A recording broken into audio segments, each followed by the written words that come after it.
আজকের দিনটি বাংলাদেশের জন্য ঐতিহাসিক। এর কারণ হচ্ছে যুগে যুগে মানুষকে তিন শ্রেণীর লোকেরা নিজেদের গোলাম, নিজেদের দাস বানিয়ে নিজেদের দাসত্বে পরিণত করত। আল্লাহ সুবহানাহু ওয়া তাআলা তাদেরকে কিছুদিনের জন্য ঢিল দেন এবং তারপরে পাকড়াও করেন। সেরকমই একজন জালিম স্বৈরাচারী ফ্যাসিস্ট, ইসলামের চরম দুশমন, একটা জালিম শাহীর আজকে ফাঁসির রায় হয়েছে। এটা বাংলাদেশের জন্য একটি ঐতিহাসিক রায়। সেজন্য আজকের আলোচনা অত্যন্ত গুরুত্বপূর্ণ। এজন্য পৃথিবীতে মানুষকে তিন রকম মানুষেরা গোলাম বানাতো। কয় রকম মানুষেরা? এ বিষয় নিয়ে প্রথমে আলোচনা হবে ইনশাআল্লাহ। এরপরে কোরআন কেন আগমন করলো, মানুষকে মানুষের দাসত্বের শৃঙ্খল থেকে মুক্ত করে একমাত্র আল্লাহর গোলামিতে লিপ্ত করার জন্য কি কি কর্মসূচি দিয়েছে, এরপরে সর্বশেষ আমাদের করণীয় কি আছে, এই তিনটি বিষয়ে ইনশাআল্লাহ গুরুত্বপূর্ণ আলোচনা হবে। আমি আশা রাখব মাহফিল শেষ না হওয়া পর্যন্ত একটা লোক উঠা বসা করবেন না। সবাই তৈরি আছে ইনশাআল্লাহ? কারণ এই মাহফিলগুলো হচ্ছে একটা দার্স। আমাদের সভাপতি সাহেব বলেছেন এটা একটা দার্স, কোরআনের মজলিস। সব সময় এই সুযোগগুলো হবে না। আমরা দীর্ঘ এক যুগ, এক ভাই বলেছেন এক দশক, আসলে এক দশক না, এক যুগ পরিমাণ সময় কারাগারে ছিলাম। দাড়িগুলো তখন কালো ছিল, সাদা হয়ে বের হয়েছে। এজন্য খেয়াল রাখবেন, আপনাদের ঘুমানোর জন্য অনেক সময় আছে। শয়তান ধোঁকা দিবে, তাড়াতাড়ি চলো, শুনলাম তো আর কত। এই জন্য শয়তানকে মনের ভিতর থেকে উৎখাত করে দিয়ে আমরা ভালো করে কোরআন এবং হাদিসের আলোচনা শোনার জন্য এখানে দৃঢ় প্রতিজ্ঞা নিয়ে বসি। আল্লাহ সুবহানাহু ওয়া তাআলা আমাদের সকলকে কোরআনের এই মজলিসের আদব রক্ষা করে কিছু শোনার জন্য, আমল করার জন্য বসার তৌফিক দান করেন। জোরে সরে বলি আমিন। যুগে যুগে তিন শ্রেণীর মানুষেরা মানুষকে তাদের গোলাম বানিয়েছে এবং এই তিন শ্রেণীর মানুষেরা পরস্পরে একজন অপরজনকে সাহায্য করেছে।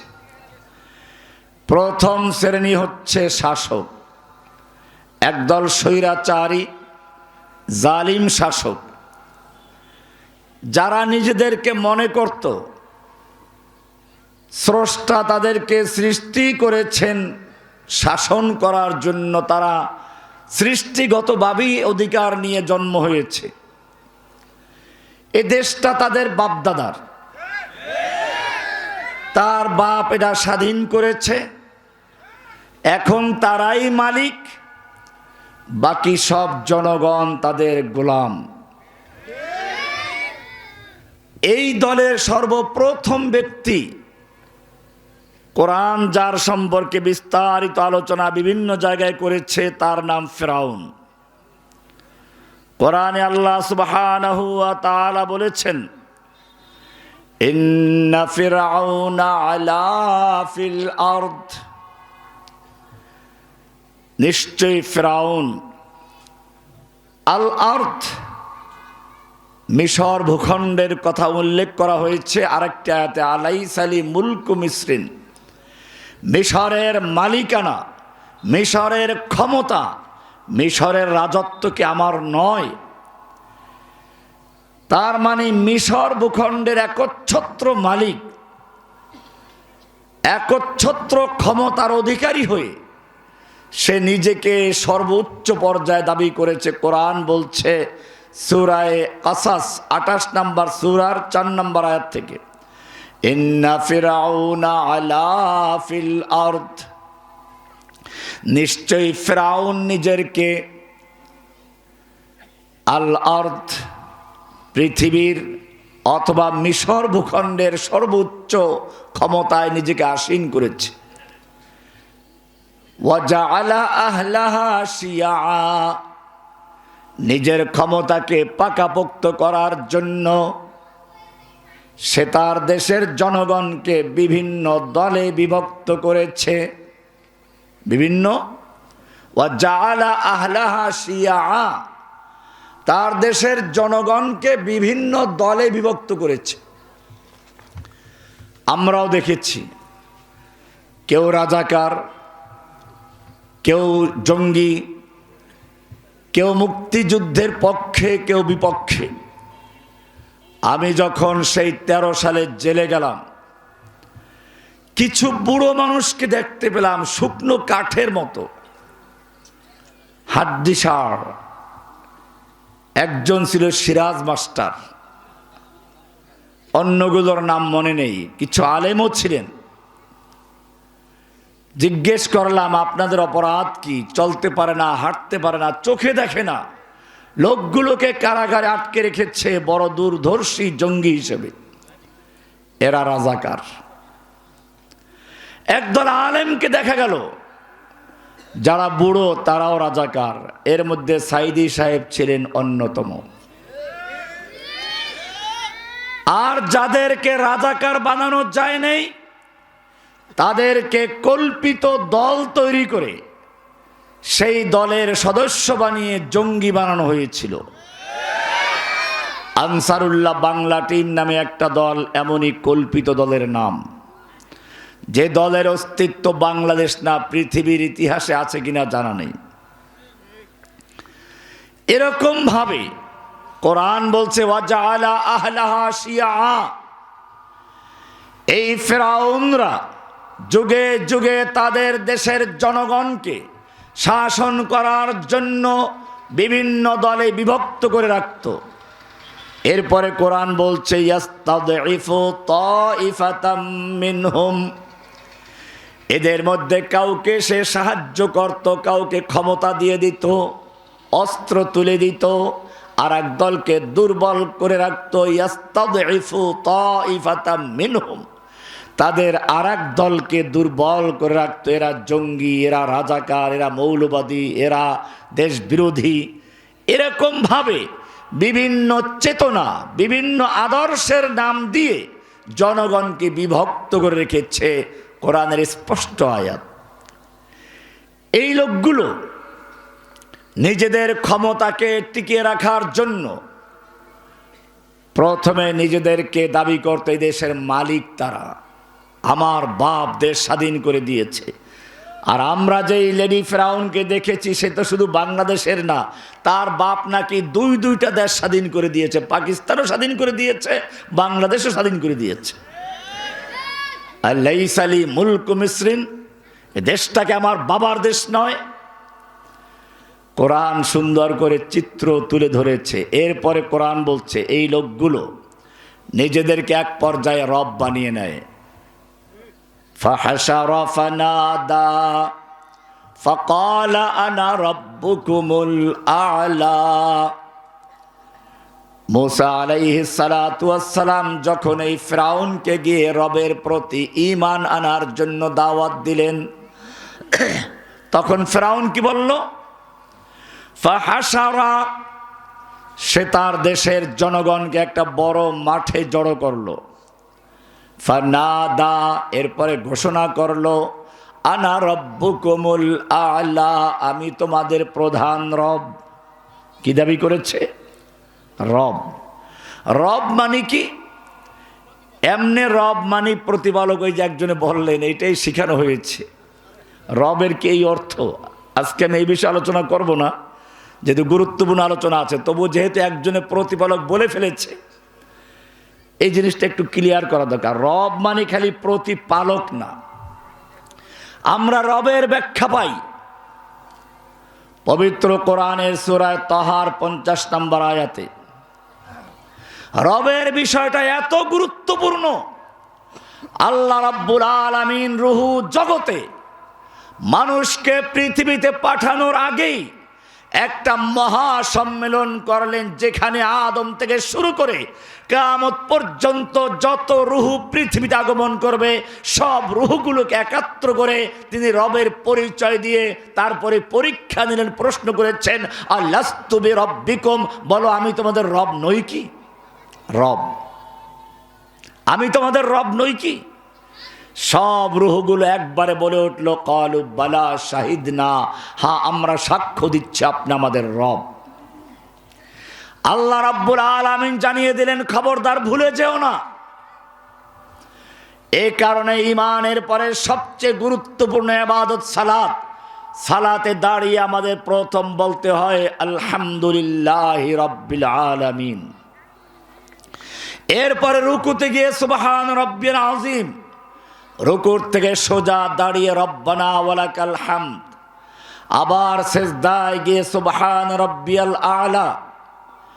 শুধু এ পর্যন্তই না, দুনিয়াতে আসার আগে রবের স্বীকৃতি, দুনিয়াতে আসার পরে দাঁড়ানো অবস্থায় রব, রুকুতে গিয়ে রব, সিজদায় গিয়ে রব। আল্লাহ রাব্বুল আলামিন জানিয়ে দিচ্ছেন, এরপরে তোমার আখিরাতের প্রথম ঘাঁটি কবর, সেখানে 3টা প্রশ্নের প্রথম প্রশ্ন হবে মান রব্বুকা, কে তোমার রব ছিল ভালো করে বলো। এই জন্য রবকে জানা দরকার আছে না? রব। মুসা আলাইহিস সালাম ফেরাউনকে রবের দাওয়াত দিলেন। ফেরাউন বলল, ফামার রব্বুকুমা ইয়া মুসা, এই মুসা তুই কি তোর লালন পালন আমিই করেছি?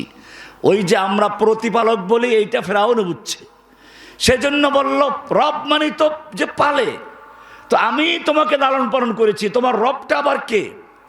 মুসা আলাইহিস সালাম তখন ফেরাউনকে যে উত্তরটা দিয়েছিলেন সেখানে রবের পরিচয় আছে।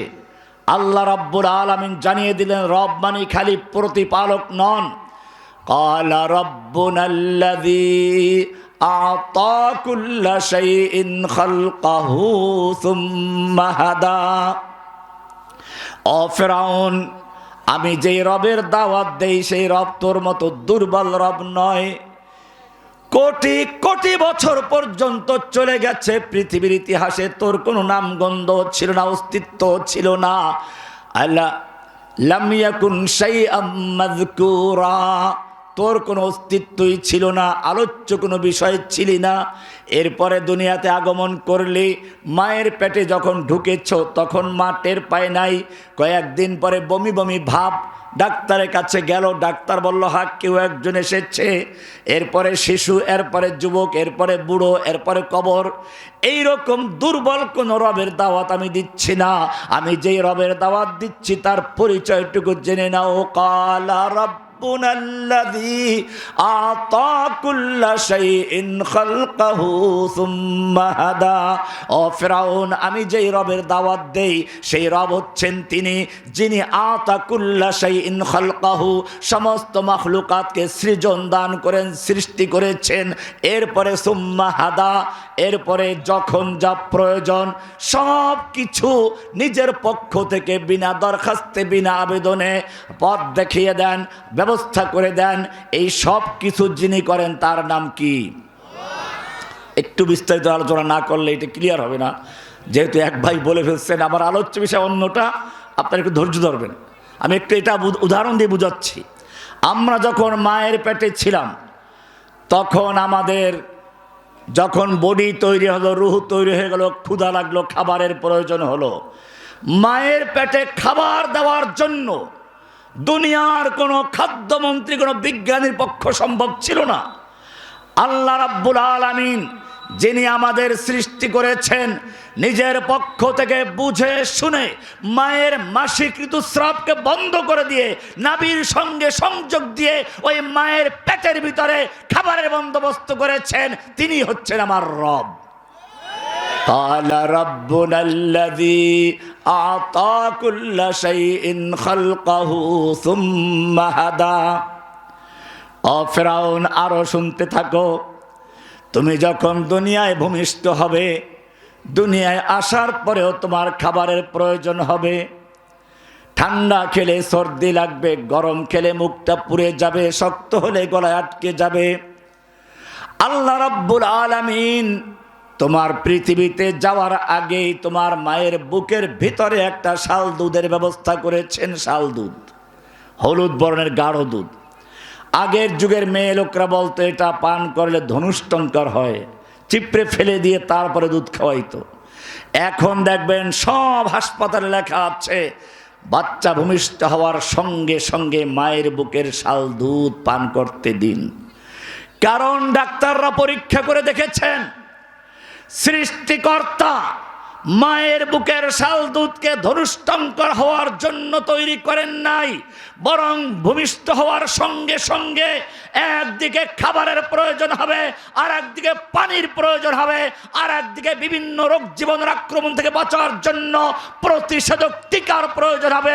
আল্লাহ রাব্বুল আলামিন মায়ের বুকের শাল দুধকে একদিকে খাবার, আর একদিকে পানি, আর একদিকে সমস্ত রোগ জীবাণুর আক্রমণ থেকে সুরক্ষার জন্য প্রতিষেধক হিসেবে তৈরি করে দিয়েছেন। জোরে বলুন সুবহানাল্লাহ।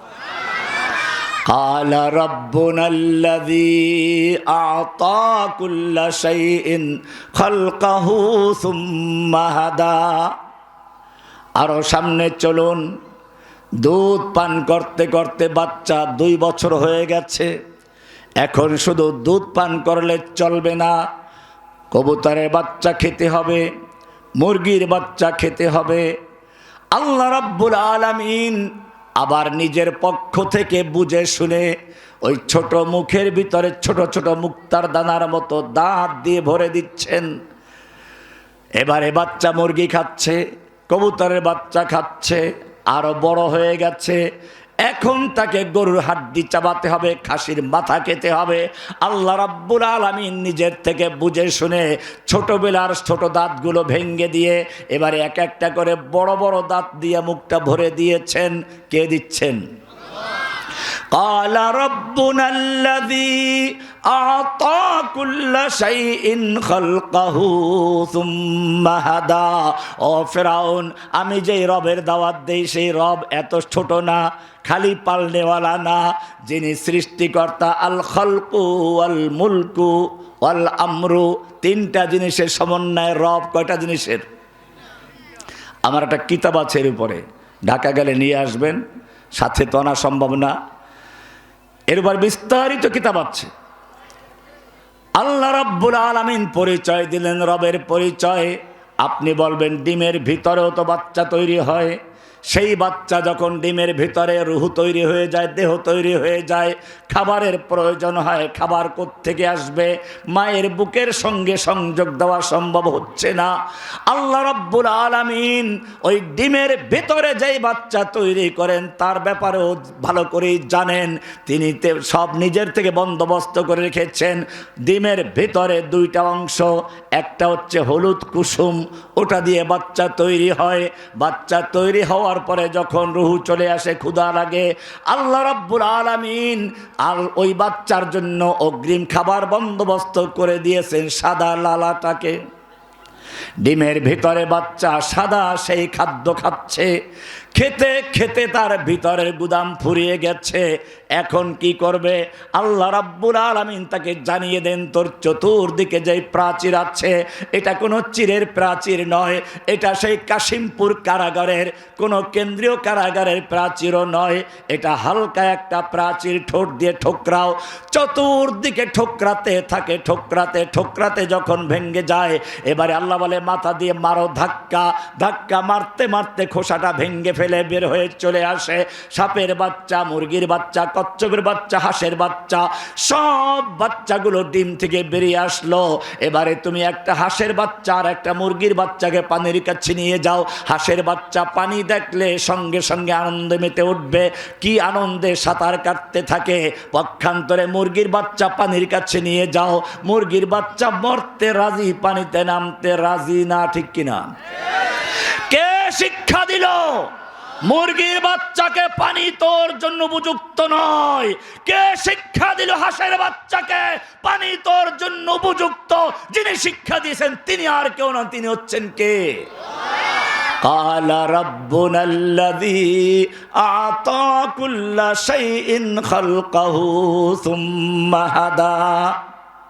আরো শুনবেন, শুরু যখন করছি এই বিষয়টা আরেকটু ক্লিয়ার করে নেই। ইব্রাহিম আলাইহিস সালাম একই অবস্থায় গেলেন তৎকালীন শাসক নমরুদের কাছে, আর এক রব, আর এক লেডি ফেরাউন নাকি, হাসিনার মতো নাকি, সেও একই কাহিনী। ইব্রাহিম আলাইহিস সালাম তার বাপকে দাওয়াত দিলেন, জাতিকে দাওয়াত দিলেন, শাসককে দাওয়াত দিচ্ছেন। গিয়ে বললেন আমার রবের প্রতি ঈমান আনো। নমরুদ বলল তোমার রবটা আবার কে? আমিই তো রব। ইব্রাহিম আলাইহিস সালাম প্রথমে, খুব খেয়াল করবেন, প্রথমে একটা দলিল পেশ করলেন যেটা একটু তুলনামূলক দুর্বল, পরীক্ষা করার জন্য, দেখি তার উত্তরটা কেমন হয়। ইব্রাহিম আলাইহিস সালাম বললেন ক্বালা রাব্বিয়াল্লাযী ইউহয়ী ওয়া ইউমীত, তিনি যিনি জীবন দান করেন আবার মৃত্যু দান করেন, জীবন মরণের যিনি মালিক তিনি আমার রব। কি বললেন? যারা বলেন কি বললেন? যেন জীবন দান মরণ দেন। নমরুদ বলল আরে এটা তো আমিই করি। জেলখানার থেকে হুকুম দিল, দুইজন কয়েদি নিয়ে আসলো, একজনকে তলোয়ার দিয়ে দ্বিখণ্ডিত করে ফেললো, আর একজনকে ছেড়ে দিয়ে বলল যা তোকে বাঁচিয়ে দিলাম। এরপরে বলল এই তো আমি রব, একজনকে জীবন দিলাম একজনকে মরণ দিলাম, তোমার কথা মতো রব তো আমি। ইব্রাহিম আলাইহিস সালাম ঠিক আছে, এইটাই চাচ্ছিলাম তোমার থেকে, তুমি খালি দাবি করো না, সঙ্গে প্রমাণও দিয়েছ, বাস্তবায়ন করে দেখিয়েছ। এইবারে তোমার জন্য শক্ত দলিল আসছে, এটাও তোমাকে প্রমাণ করে দেখাতে হবে, দাবি করলেই চলবে না। এবারে কঠিন দলিল। قال فإن الله يأتي بالشمس من المشرق فأت بها من المغرب। আমার রবের আর একটা পরিচয় শোনো, আমার রব প্রতিদিন সূর্যটাকে পূর্ব দিক থেকে উঠায় পশ্চিম দিকে ডুবায়। তুই যদি পারিস তাহলে এবারে পশ্চিম দিকে উঠা, পূর্ব দিকে ডুবা।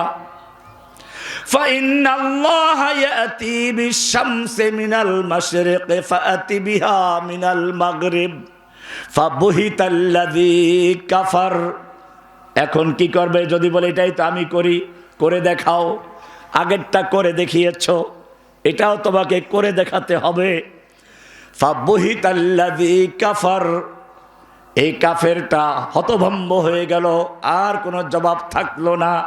সুতরাং রব হচ্ছেন তিনি যিনি গোটা মাখলুকাতকে সৃষ্টি করেছেন। সৃষ্টি করার পরে প্রত্যেকটা জিনিসকে যাকে যেরকম স্থাপন করা প্রয়োজন তা করেছেন।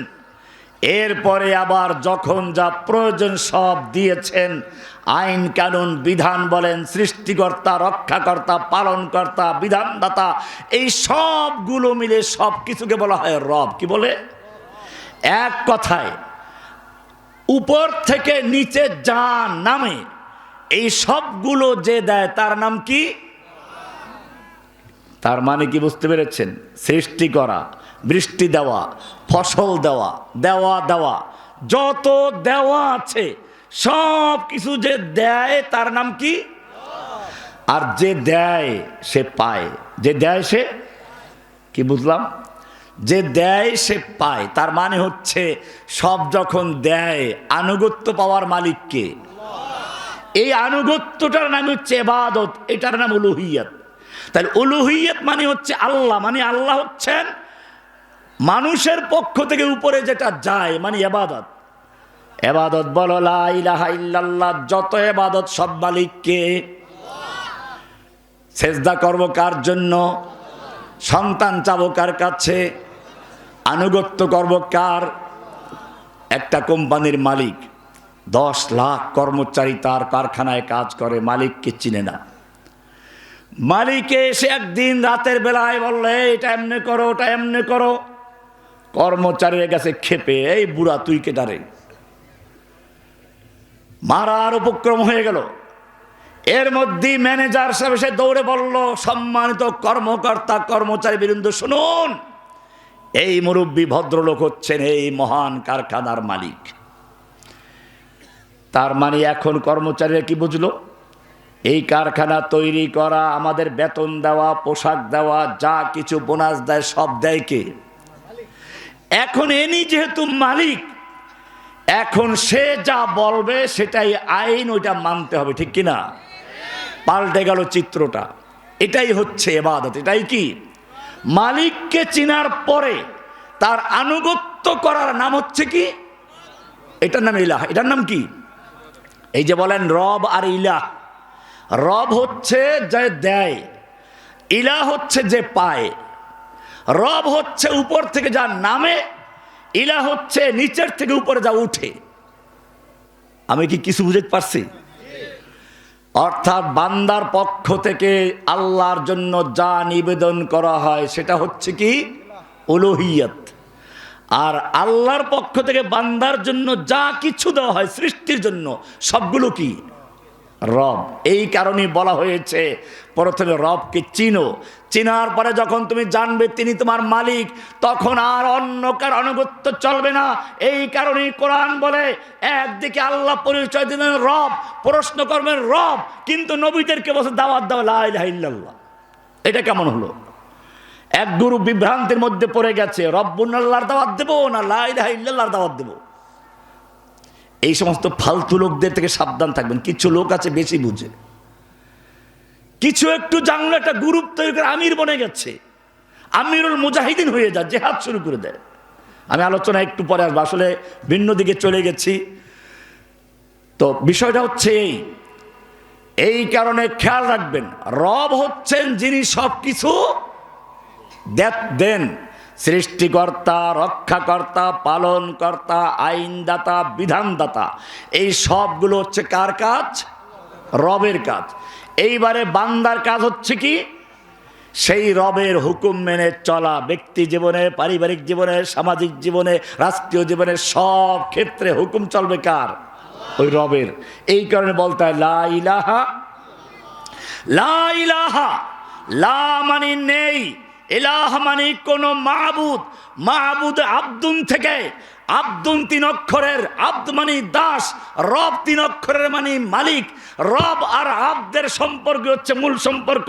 তুমি যখন সালাতে দাঁড়িয়ে বলছো আলহামদুলিল্লাহি রাব্বিল আলামিন, রবের প্রশংসা করছি, আল্লাহ বলেন প্রশংসা করছো, জানো সে কে, তার পরিচয় কি? তুমি বলছো আর রহমান আর রহিম মালিক ইয়াউমিদ্দিন। ঠিক আছে, তুমি রবকে চিনতে পেরেছো, বলো তার সঙ্গে তোমার সম্পর্কটা কি? এইবারে বান্দা পরিচয় দেয় ইয়াকা নাবুদু, তোমার সঙ্গে আমার সম্পর্ক আবদিয়াতের সম্পর্ক। তুমি আমার রব, আমি তোমার আব্দ। তুমি আমার রব, আমি তোমার। লা ইলাহা, নেই কোনো ইলাহা, নেই কোনো মাবুদ, কারো আবদিয়াত চলবে না, কারো দাসত্ব করব না। ইল্লাল্লাহ মানে শুধুমাত্র কার গোলামি করব?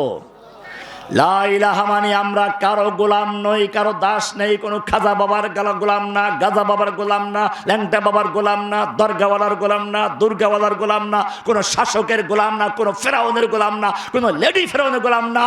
একমাত্র লা ইলাহা বলে একটা পুরাতন বিল্ডিং এ রং করতে গেলে যেরকম ভাবে মানুষেরা পুরাতন রংটাকে ঘষে মেজে ধুয়ে মুছে পরিষ্কার করে তারপরে নতুন রং করে, ঠিক তেমনি ভাবে একজন মুমিন যখন লা ইলাহা ইল্লাল্লাহ বলে, তার মানে হচ্ছে লা ইলাহা বলে তার মনের ভিতর থেকে যত গায়রুল্লাহ আছে সবগুলো নেতা নেত্রী বলো, পীর মুর্শিদ বলো, খাজা বাবা বলো, সব ধুয়ে মুছে উৎখাত করে পরিষ্কার করে শুধু একজনকে বসাও, ইল্লাল্লাহ। শুধু কাকে? কাকে বসাবো? এটা কি আমরা করি? কোথায় করি? আমি বলতে গেলে এখন তো আরেক বিষয় ঢুকে গেলাম, একটু এটা ক্লিয়ার করিয়ে চাই। কোরআন এটাই হচ্ছে সেই আল আমর, রবের বিধান। রবের কাজ কয়টা? মূল কাজ তিনটা। কয়টা? রবের মূল কাজ কয়টা বলুন? আল খালক, সৃষ্টি করা। এটা ক্লাস বলছেন, দার্স বলছি আগে। রবের কাজ কয়টা? আল খালক, সৃষ্টি করা। 2 নম্বরে আল মুলক, মালিকানা। মালিকানা কার? এই মহান কারখানার মালিকানা কার? আর মালিকের হুকুম দেওয়ার অধিকার আছে, আইন দেওয়ার অধিকার। আইন চলবে কার? এই তিনটা জিনিসের নাম রব। আল খালক, আল মুলক, আল আমর, আদেশ। এই যে আদেশ কোরআনটা, এটা হচ্ছে সেই কোরআন।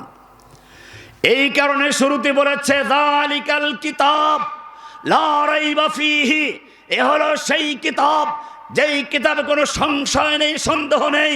যদি কোরআনকে বিশ্বাস করো, কোরআনকে জীবন বিধান মানতে চাও, আগে অন্তর পরিষ্কার করো। এই কোরআন ছাড়া ব্যক্তি জীবন চলবে না, পারিবারিক জীবন চলবে না, সামাজিক জীবন চলবে না, রাষ্ট্র চলবে না, আদালত চলবে না, ব্যাংক চলবে না, সংসদ চলবে না। কোরআন ছাড়া কোনো মুমিনের কিছু চলতে পারে না। লা ইলাহা।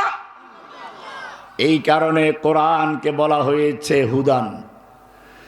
আদম আলাইহিস সালাম যখন দুনিয়াতে অবতরণ করছিলেন, সঙ্গে ইবলিসও নেমে যাচ্ছে। আদম চিন্তায় পড়ে গেলেন, ও রব্বুল আলামিন, এই ইবলিস শয়তান আমাকে ধোঁকা দিল, আবার সেও আমাদের সঙ্গে যাচ্ছে, ও তো আমার সন্তানদেরকেও ধোঁকা দিবে। আরও দুশ্চিন্তার বিষয় হলো এই, ওর বয়স হবে কিয়ামত পর্যন্ত, আমার সন্তানের বয়স হবে 60, 70, 80 বছর।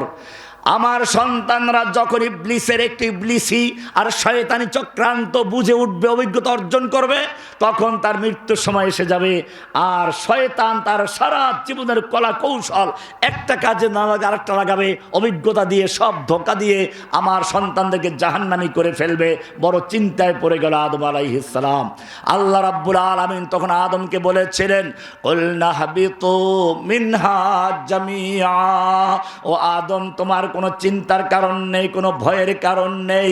ফাইম্মা ইয়াতিয়ান্নাকুম মিন্নি হুদান, আমি তোমাকে এমনিতে ছেড়ে দিব না, আমার পক্ষ থেকে তোমাদের কাছে হেদায়েত নামা যাবে, গাইড বুক যাবে। এই গাইড বুক মানে পরীক্ষার গাইড বুক না, আবার নোটবুক না। অনেকে বলে গাইড বুক, তাহলে মূল বই কোথায়? আবার আরেক ঝামেলা। এই গাইড মানে হচ্ছে রাস্তা। আপনি কোনো বিদেশে গেলে আপনাকে একটা মানচিত্র, একটা গাইড বুক ধরিয়ে দেবে, তার মানে আপনি ওইটা দেখে দেখে চলতে পারবেন। বর্তমান গুগল ধরতে পারেন। আমরা যখন রাস্তায় চলি গুগল ম্যাপে তখন চলতে থাকি। আল্লাহ সুবহানাহু ওয়া তাআলা মানব জীবনের প্রত্যেকটা অলি গলি, প্রত্যেকটা পথ চলার জন্য যেই বিধান দিয়েছেন তার নাম হুদান। তার নাম কি? হুদাল্লিল মুত্তাকিন। আল্লাহ রাব্বুল আলামিন এজন্য বলছেন আল কোরআন কালামুল্লাহ। কোরআন কি? আল্লাহর কালাম। কোরআন কি? আমি আপনাদেরকে গল্প শোনাবো না, কিন্তু একটু না বললেও হয় না। আমাকে জেলখানায়, কারাগারে একেবারে নির্জন বাসে রেখেছিল। আমার কারাগারের লোকজন আছে এখানে যারা সাথে ছিল, ওই যে আছে একজন, আরও আছে, অনেক লোক আছে, বহু লোক আছে। তারা জানে আমাকে প্রথম 3 বছর একেবারে সম্পূর্ণভাবে নির্জন বাসে রাখা হলো, কোনো লোক দেখারও সুযোগ ছিল না। চিন্তা করলাম, ঠিক আছে, মানুষের সাথে কথা বলতে পারবো না, কিন্তু কোরআন তো আল্লাহর কালাম। আল কোরআনু কালামুল্লাহি। হাসিনা সরকারের লেডি ফ্রাউন আমাকে মানুষের সঙ্গে কথা বলা বন্ধ করে দিয়েছে, সুযোগ বন্ধ করে দিয়েছে। আল্লাহর সাথে কথা বলা আমাকে বন্ধ করতে পারবে না। আল কোরআনু কালামুল্লাহ। কোরআন পড়তে শুরু করে দিলাম, সত্যি মনের ভিতরে এমন তৃপ্তি আসলো, দুনিয়ার মানুষের কথা বলার কোনো আগ্রহ থাকলো না। আল কোরআনু, কোরআন কি? এই জন্য বলছে যুগে যুগে আসমানি কিতাব কাউকে দেওয়া হয়েছে, মূসাকে দেওয়া হয়েছে পাথরে লিখে খণ্ড করে পড়ে ভেঙে চুরমার হয়ে গেছে। কাউকে কাঠের টুকরায়, কাউকে কাগজের টুকরায়, কাউকে চামড়ার টুকরায়। আল্লাহ রাব্বুল আলামিন এই কোরআনকে নাজিল করেছেন। কোথায় নাজিল করবেন? সেজন্য আল্লাহ রাব্বুল আলামিন কাঠের টুকরাকে নির্বাচন করেন নাই, ঘুন পোকায় খেয়ে ফেলবে। কাগজের টুকরাকে নির্বাচন করেন নাই, নষ্ট হয়ে যাবে। আবার পাথরের টুকরা টুকরাকেও নির্বাচন করেন নাই, ভেঙ্গে চুরমার হয়ে যাবে। অথবা কেউ বাক্সামরার মধ্যে দেন নাই, বাক্সবন্দি করে ওই যে পোপ পুরোহিতরা যেরকম ভাবে আসমানি কিতাবগুলো কুক্ষিগত করে রেখেছে, মানুষদেরকে তাদের দাস বানিয়ে রেখেছে, আল্লাহ রাব্বুল আলামিন এই পোপ আর পুরোহিতদের দাসত্বের শৃঙ্খল থেকে মুক্ত করার জন্য, কোরআনকে নাজিল করার জন্য একেবারে সাধারণ মানুষের কলবকে বাছাই করেছেন। আল্লাহ বলছেন, ইন্না নাহনু নাযালনা যিকরা ওয়া ইন্না লাহু লাহাফিজুন। আমি কোরআন নাজিল করেছি, কোরআনকে কিয়ামত পর্যন্ত সংরক্ষণ করার দায়িত্ব আমি নিজেই গ্রহণ করেছি। কেমনে সংরক্ষণ করব? মানুষের কলবের ভিতরে কে আমির, কে গরিব, কে ফকির আমি দেখব না, কে সুন্দর, কে অসুন্দর, কে সাদা, কে কালো, আমি তা দেখব না। প্রত্যেকটা মানুষ যেই ব্যক্তি কোরআনকে মুখস্থ করার চেষ্টা করবে, আমি তার কলবটাকে, তার সিনাটাকে লৌহে মাহফুজ বানিয়ে, লৌহে মাহফুজে যেরকম ভাবে কোরআনকে সংরক্ষণ করেছি, ঠিক তেমনি ভাবে আমি কোরআনকে সংরক্ষণ করে যাব। কোরআন সরাসরি আমাদের কলবে নাজিল হলে সমস্যা কি? একটু ভালো করে মাথা চিন্তা করে খাটায় শুনবেন। সূর্যের আলো চাঁদের উপরে পড়ে, রাতের বেলা আমরা চাঁদের আলো পাই কোত্থেকে আসে? সূর্যের থেকে। সূর্যের আলো আর চাঁদের আলো পার্থক্য কি জানেন? চাঁদের আলো ঠান্ডা, স্নিগ্ধ আলো, ফলের রস, ফুলের সুন্দর রং, এই সবগুলো চাঁদের থেকে, তারকার থেকে আসে। আল্লাহ রাব্বুল আলামিন সরাসরি কোরআনটাকে আমাদের সিনার ভিতরে নাজিল করেন নাই, ঠান্ডা করার জন্য নাজিল করেছেন এমন একজনের কলবে, যার কলবটা আগের থেকেই পরিষ্কার তৈরি করা হয়েছিল। আলাম নাশরাহ লাকা সাদরাক, আপনার সিনাকে আমি উন্মুক্ত করে দিয়েছি, প্রশস্ত করে দিয়েছি কোরআনকে ধারণ করার জন্য। সূর্যের আলো যেরকম ভাবে চাঁদের উপরে পড়ে ঠান্ডা হয়ে তারপরে পৃথিবীতে আগমন করে, ঠিক তেমনি ভাবে আমি কোরআনকে আপনার সিনায় নাজিল করব, আপনার কলবে নিয়ে ঠান্ডা করে তারপরে আপনার উম্মতের কলবে স্থানান্তর হবে। কারণ কি? কারণ আল্লাহর কালাম, লাউ আনজালনা হাযাল কুরআন আলা জাবালিল লারাআইতাহু খাশিআম মুতাসাদ্দিআম মিন খাশিয়াতিল্লাহ। এই কোরআন যদি আমি পাহাড়ের উপরে নাজিল করতাম, কোরআনের এত ওজন, এত ভার, কোরআনের এত মহত্ব, এত গুরুত্ব, লাউ আনজালনা হাযাল কুরআন আলা জাবাল, আমি যদি এই কোরআনকে পাহাড়ের উপরে নাজিল করতাম, লারাআইতাহু খাশিআম তুমি দেখতে পেতে কোরআনের ওজনের কারণে, কোরআনের মহত্বের কারণে, গুরুত্বের কারণে পাহাড় ভেঙ্গে চুরমার হয়ে যেত। রব্বুল আলামিন এত বড় গুরুত্বপূর্ণ কোরআন কিভাবে মানুষের অন্তরে তুমি ঢুকাইলা? আল্লাহ বলছেন, আমি মানুষের কলবটাকে আগে তৈরি করে নিয়েছি। নবী মুহাম্মদুর রাসূলুল্লাহ সাল্লাল্লাহু আলাইহি ওয়াসাল্লামের সিনাকে আমি সেজন্য তৈরি করেছি। আলাম নাশরাহ লাকা সাদরাকা। এই কারণে কোরআন যখন নাজিল হতে লাগলো, আল্লাহর নবী দ্রুত মুখস্থ করার জন্য ঠোঁট নাড়াচাড়া করতে লাগলেন। আল্লাহ রাব্বুল আলামিন বলছেন, না না, লা তুহাররিক বিহি লিসানাকা লিতাজালা বিহি ইন্না আলাইনা জামআহু ওয়া কুরআনা ফাইযা ক্বারানাহু ফাত্তাবি কুরআনা। হে নবী, কোরআনকে দ্রুত মুখস্থ করার জন্য ঠোঁট নাড়াচাড়া করে মুখস্থ করার কোনো প্রয়োজন নেই। লা তুহাররিক বিহি লিসানাকা লিতাজালা বিহি, কোরআনকে দ্রুত মুখস্থ করার জন্য ঠোঁট নাড়াচাড়া করার কোনো প্রয়োজন নেই। ইন্না আলাইনা জামআহু ওয়া কুরআনা, গোটা কোরআনকে নূর বানিয়ে আপনার সিনায় জমা করে দেওয়ার দায়িত্ব আমি আল্লাহ নিজে গ্রহণ করেছি। জোরে সুবহানাল্লাহ। কোরআন নূর। কোরআন কি? নূর। কদ জাআকুম মিনাল্লাহি নূরুন ওয়া কিতাবুম মুবিন। আল্লাহ বলছেন নূর আগমন করেছে, আলো। আলো, এটা কিসের আলো? ও মুসলিম, একটু চিন্তা করে দেখো, মানুষকে আল্লাহ চোখ দিয়েছেন দেখার জন্য, কিন্তু চোখ যত ভালো থাকুক, চোখ থাকলেই দেখা যাবে না। যতক্ষণ পর্যন্ত চোখের সামনে কোনো আলো না থাকবে, দিনের বেলায় সূর্যের আলো, রাতের বেলায় চাঁদের আলো, তারকার আলো, মোমবাতির আলো, বিদ্যুতের আলো, কোনো প্রকার আলো যদি তোমার চোখের সামনে না জ্বলে, তোমার চোখের পাওয়ার যত ভালো হোক না কেন তুমি কিছুই দেখতে পাবে না। ঠিক তেমনি ভাবে তোমাকে আরেকটা চক্ষু দেওয়া হয়েছে, বিবেকের চক্ষু, জ্ঞান চক্ষু। এই জ্ঞান চোখের সামনেও যদি একটা বিশেষ আলো না জ্বলে, তুমি যত বড় জ্ঞানী হও, যত বড় বিজ্ঞানী হও, তুমি তোমার স্রষ্টাকে চিনতে পারবে না। এই জন্য বলেছেন আর রহমানু আল্লামাল কোরআন। বিবেক চোখের সামনে যেই আলোটার প্রয়োজন, ওই আলো সূর্যের আলো চলবে না, চাঁদের আলো চলবে না, বিদ্যুতের আলো চলবে না। ওই আলোটা হচ্ছে কদ জাআকুম মিনাল্লাহি নূরুন ওয়া কিতাবুম মুবিন। আল্লাহর সে আলো হচ্ছে কোরআন। আলোটার নাম কি? এই কোরআন যখন শিখবে, এই জন্য কোরআনের আর রহমান সূরা দেখবেন আল্লাহ কি সুন্দর করে বলেছেন, আর রহমান আল্লামাল কোরআন খলাকাল ইনসান। আর রহমান আল্লাহর নাম, খলাকাল ইনসান আল্লামাল কোরআন, কোরআন শিক্ষা দিয়েছেন। আগে কি বলছেন? কোরআন শিক্ষা দিয়েছেন। তারপরে কি বললেন? খলাকাল ইনসান, সৃষ্টি করেছেন মানুষ। ও রাব্বুল আলামিন, আমরা তো দেখি মানুষ সৃষ্টি হয় আগে, জন্মগ্রহণ করে আগে, তারপরে আমরা মক্তবিগে কোরআন পড়েছি, শিখেছি। আর তুমি বললা আর রহমান আল্লামাল কোরআন, শিক্ষা দিয়েছ কোরআন। খালাকাল ইনসান, সৃষ্টি করেছ মানুষ। আল্লাহ রাব্বুল আলামিন বলেন ঠিকই বুঝেছ, তুমি ঠিকই ধরেছ। আমি যদিও তোমাকে সৃষ্টি করেছি আগে, কিন্তু যতক্ষণ পর্যন্ত তোমার চোখের সামনে, বিবেকের সামনে কোরআনের আলো না জ্বলবে, যতক্ষণ পর্যন্ত কোরআনের শিক্ষা তোমার ভিতরে না ঢুকবে, অতক্ষণ পর্যন্ত চেহারা সুরাতে মানুষ হলেও তুমি মানুষ না, তুমি একটা আস্ত পশু। তোমার মধ্যে আর বাঘের মধ্যে, তোমার মধ্যে আর গরু গাধার মধ্যে কোনো পার্থক্য নেই। যখন তোমার ভিতরে কোরআনের আলো জ্বলবে, তখন তুমি মানুষ হয়ে যাবে। আর রহমানু আল্লামাল কোরআন। ওমর রাদিয়াল্লাহু তাআলার ইতিহাস তো আপনারা জানেনই, আমি সেদিকে যাচ্ছি না।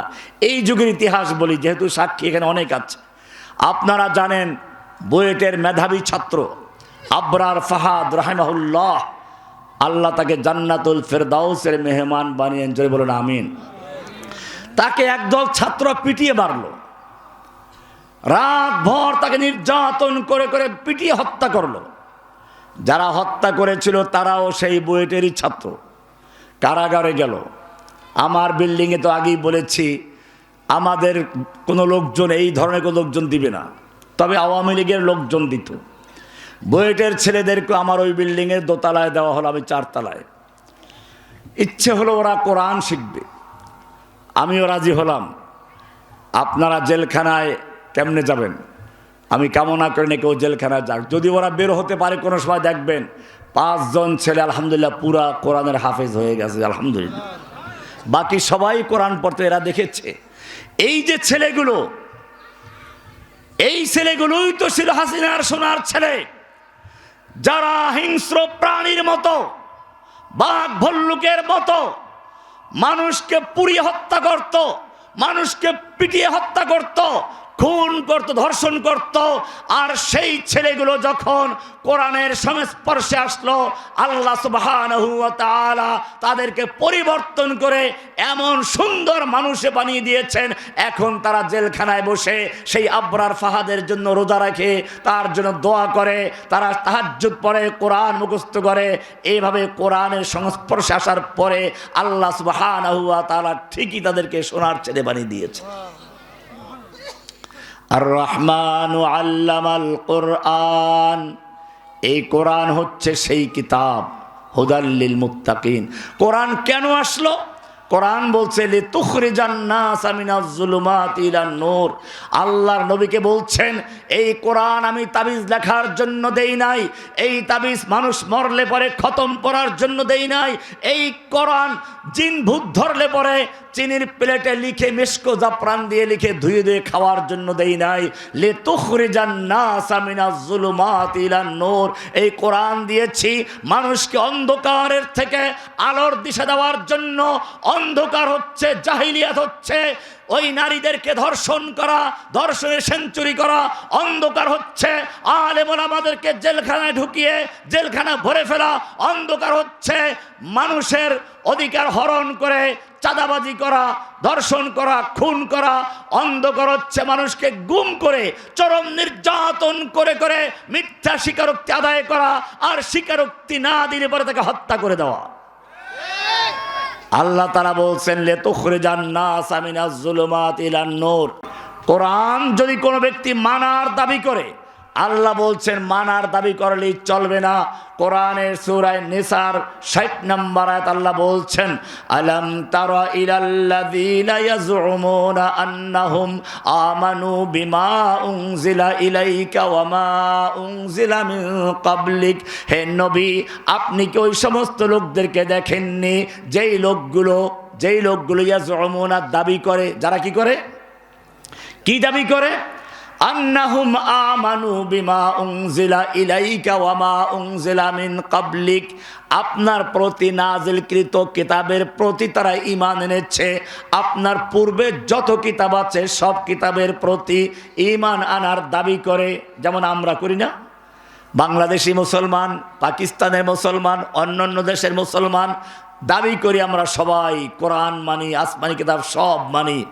এরপরে যখন বলা হয় যদি কোরআন মানে এই কোরআন দিয়ে আদালত চালাও, সংসদ চালাও, তখন তারা কোরআনের বিধান মানতে রাজি না। আল্লাহ বলছেন ইউরিদুনা আইয়াতাহাকামু ইলাত তাগুত।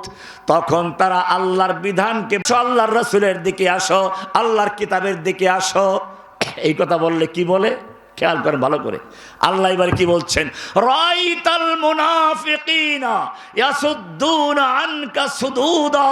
আপনি মুনাফিকগুলোকে দেখবেন আস্তে মাথাটা নোয়াইয়া চলে গেছে এখান থেকে। কে বলেছেন?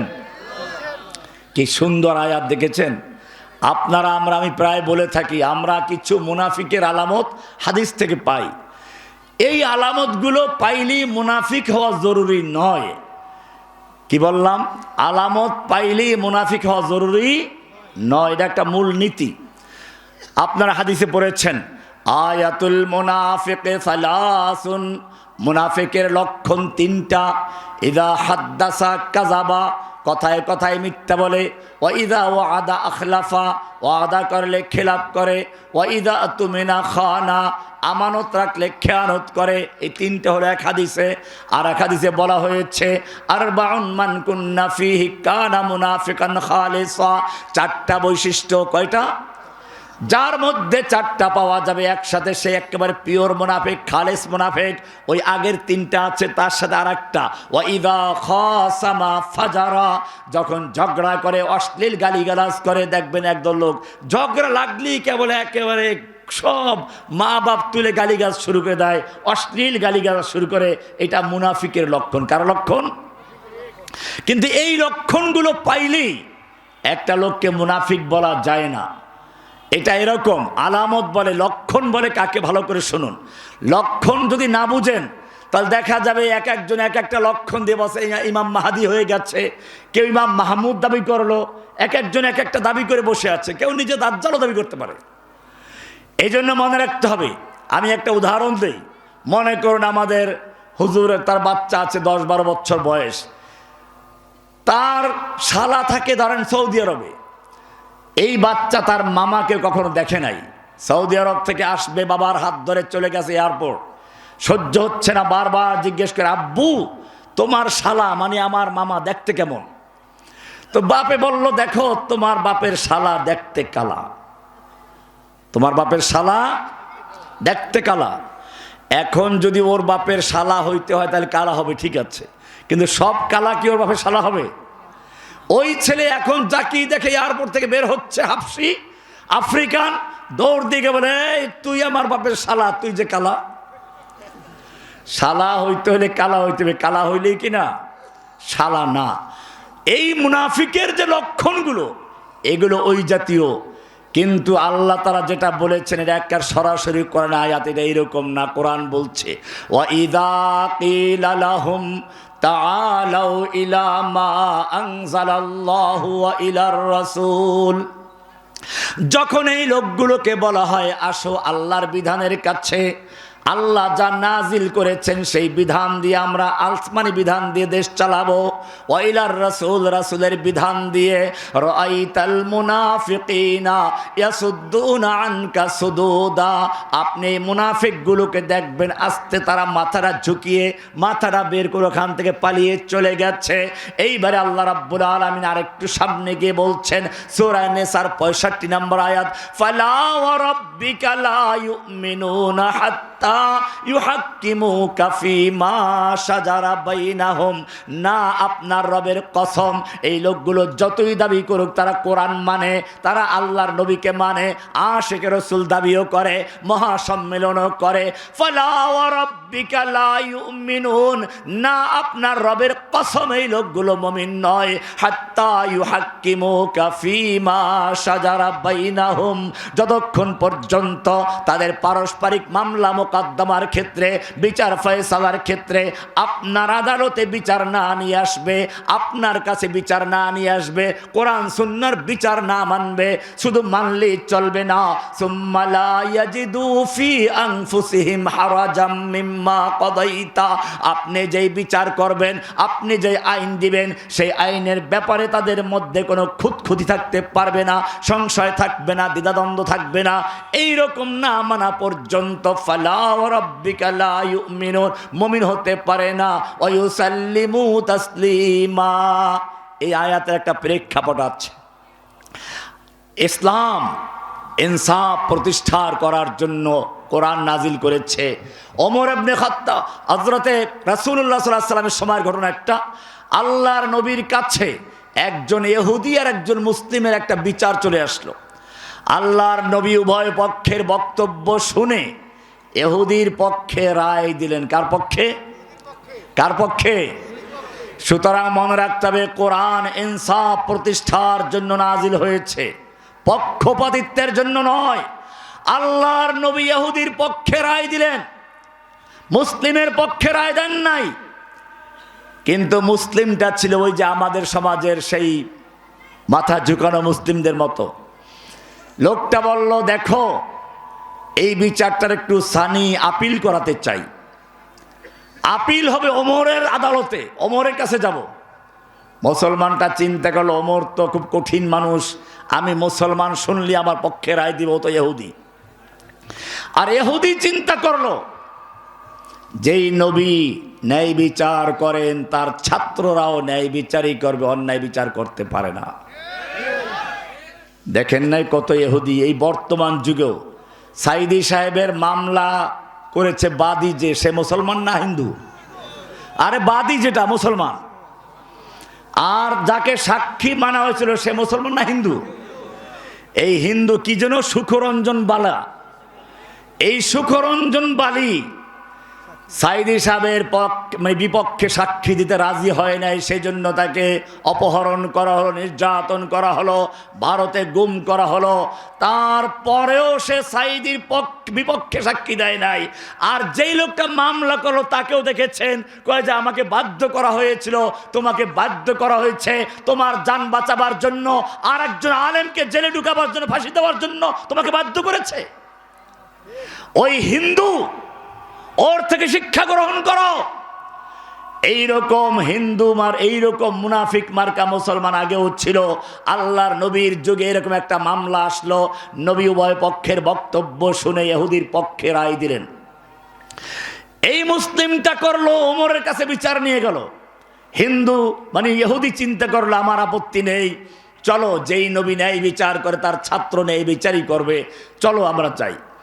এবারে মুসলিমটায় গিয়ে অভিযোগ দিল, বিচার দিল, আর বলল আমি মুসলিম। ও ইহুদি, ইহুদি বলল, শোনো ওমর, এই বিচারটা তোমার নবীর কাছে গিয়েছিল, নবী উভয় পক্ষের বক্তব্য শুনে আমার পক্ষে রায় দিয়েছেন, তোমার এই মুসলিম ভাই সেই রায় মানতে রাজি হয় নাই।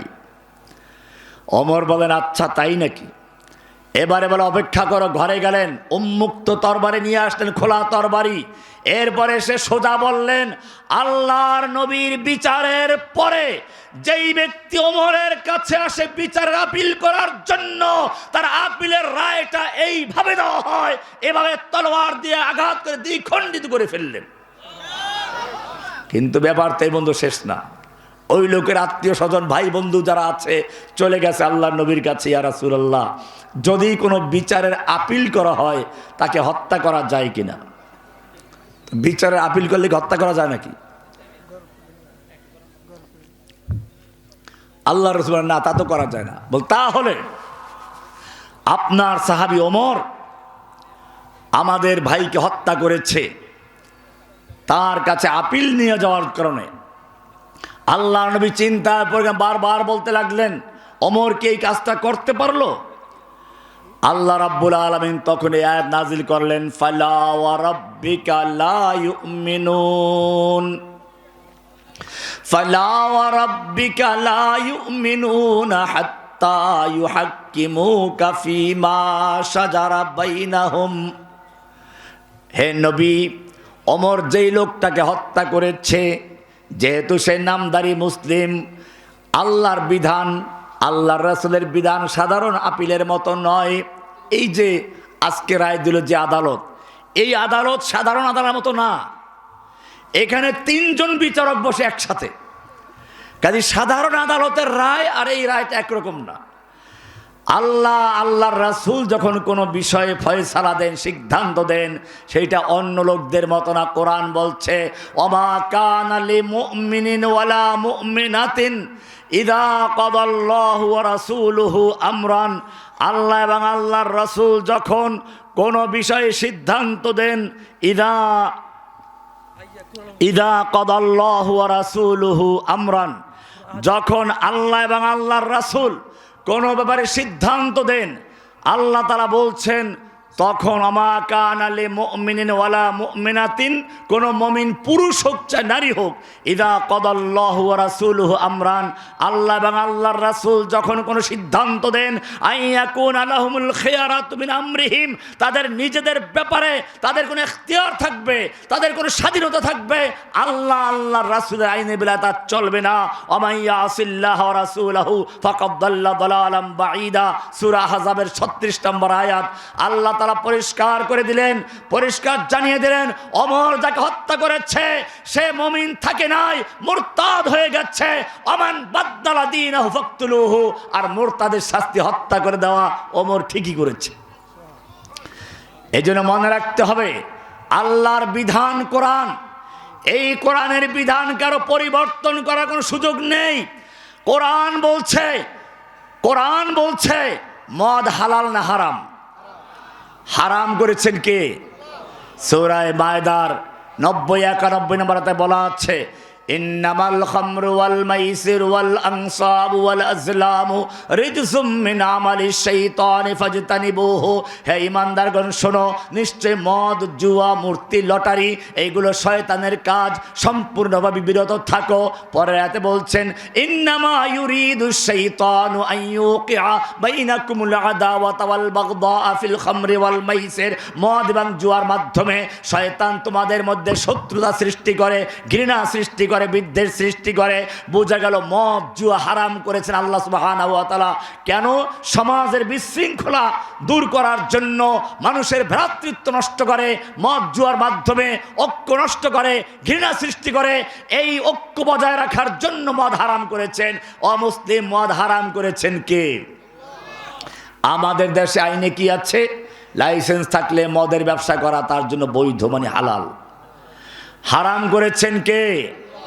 আল্লাহর হারামকৃত মদকে যদি কোনো ব্যক্তি লাইসেন্স দিয়ে বিক্রি করা বৈধ করে দেয়, আবার অনেকের জন্য খাওয়ার জন্য বৈধ করে দেয়, লাইসেন্স দিয়ে দেয়, অমুসলিম পরিষ্কার জেনে রাখো, যেই ব্যক্তি আল্লাহর হারামকৃত মদকে লাইসেন্স দিয়ে হালাল করে দেয় তারা মুসলমান না কাফের? পরিষ্কার কাফের হয়ে যায়। এখানে কোনো কিছু চিন্তা করা গেল, সমস্ত ওলামা কেরামদের একমত, এখানে কোনো দ্বিমত নাই কারো। এমনি মদ খাইলে কাফের হয় না।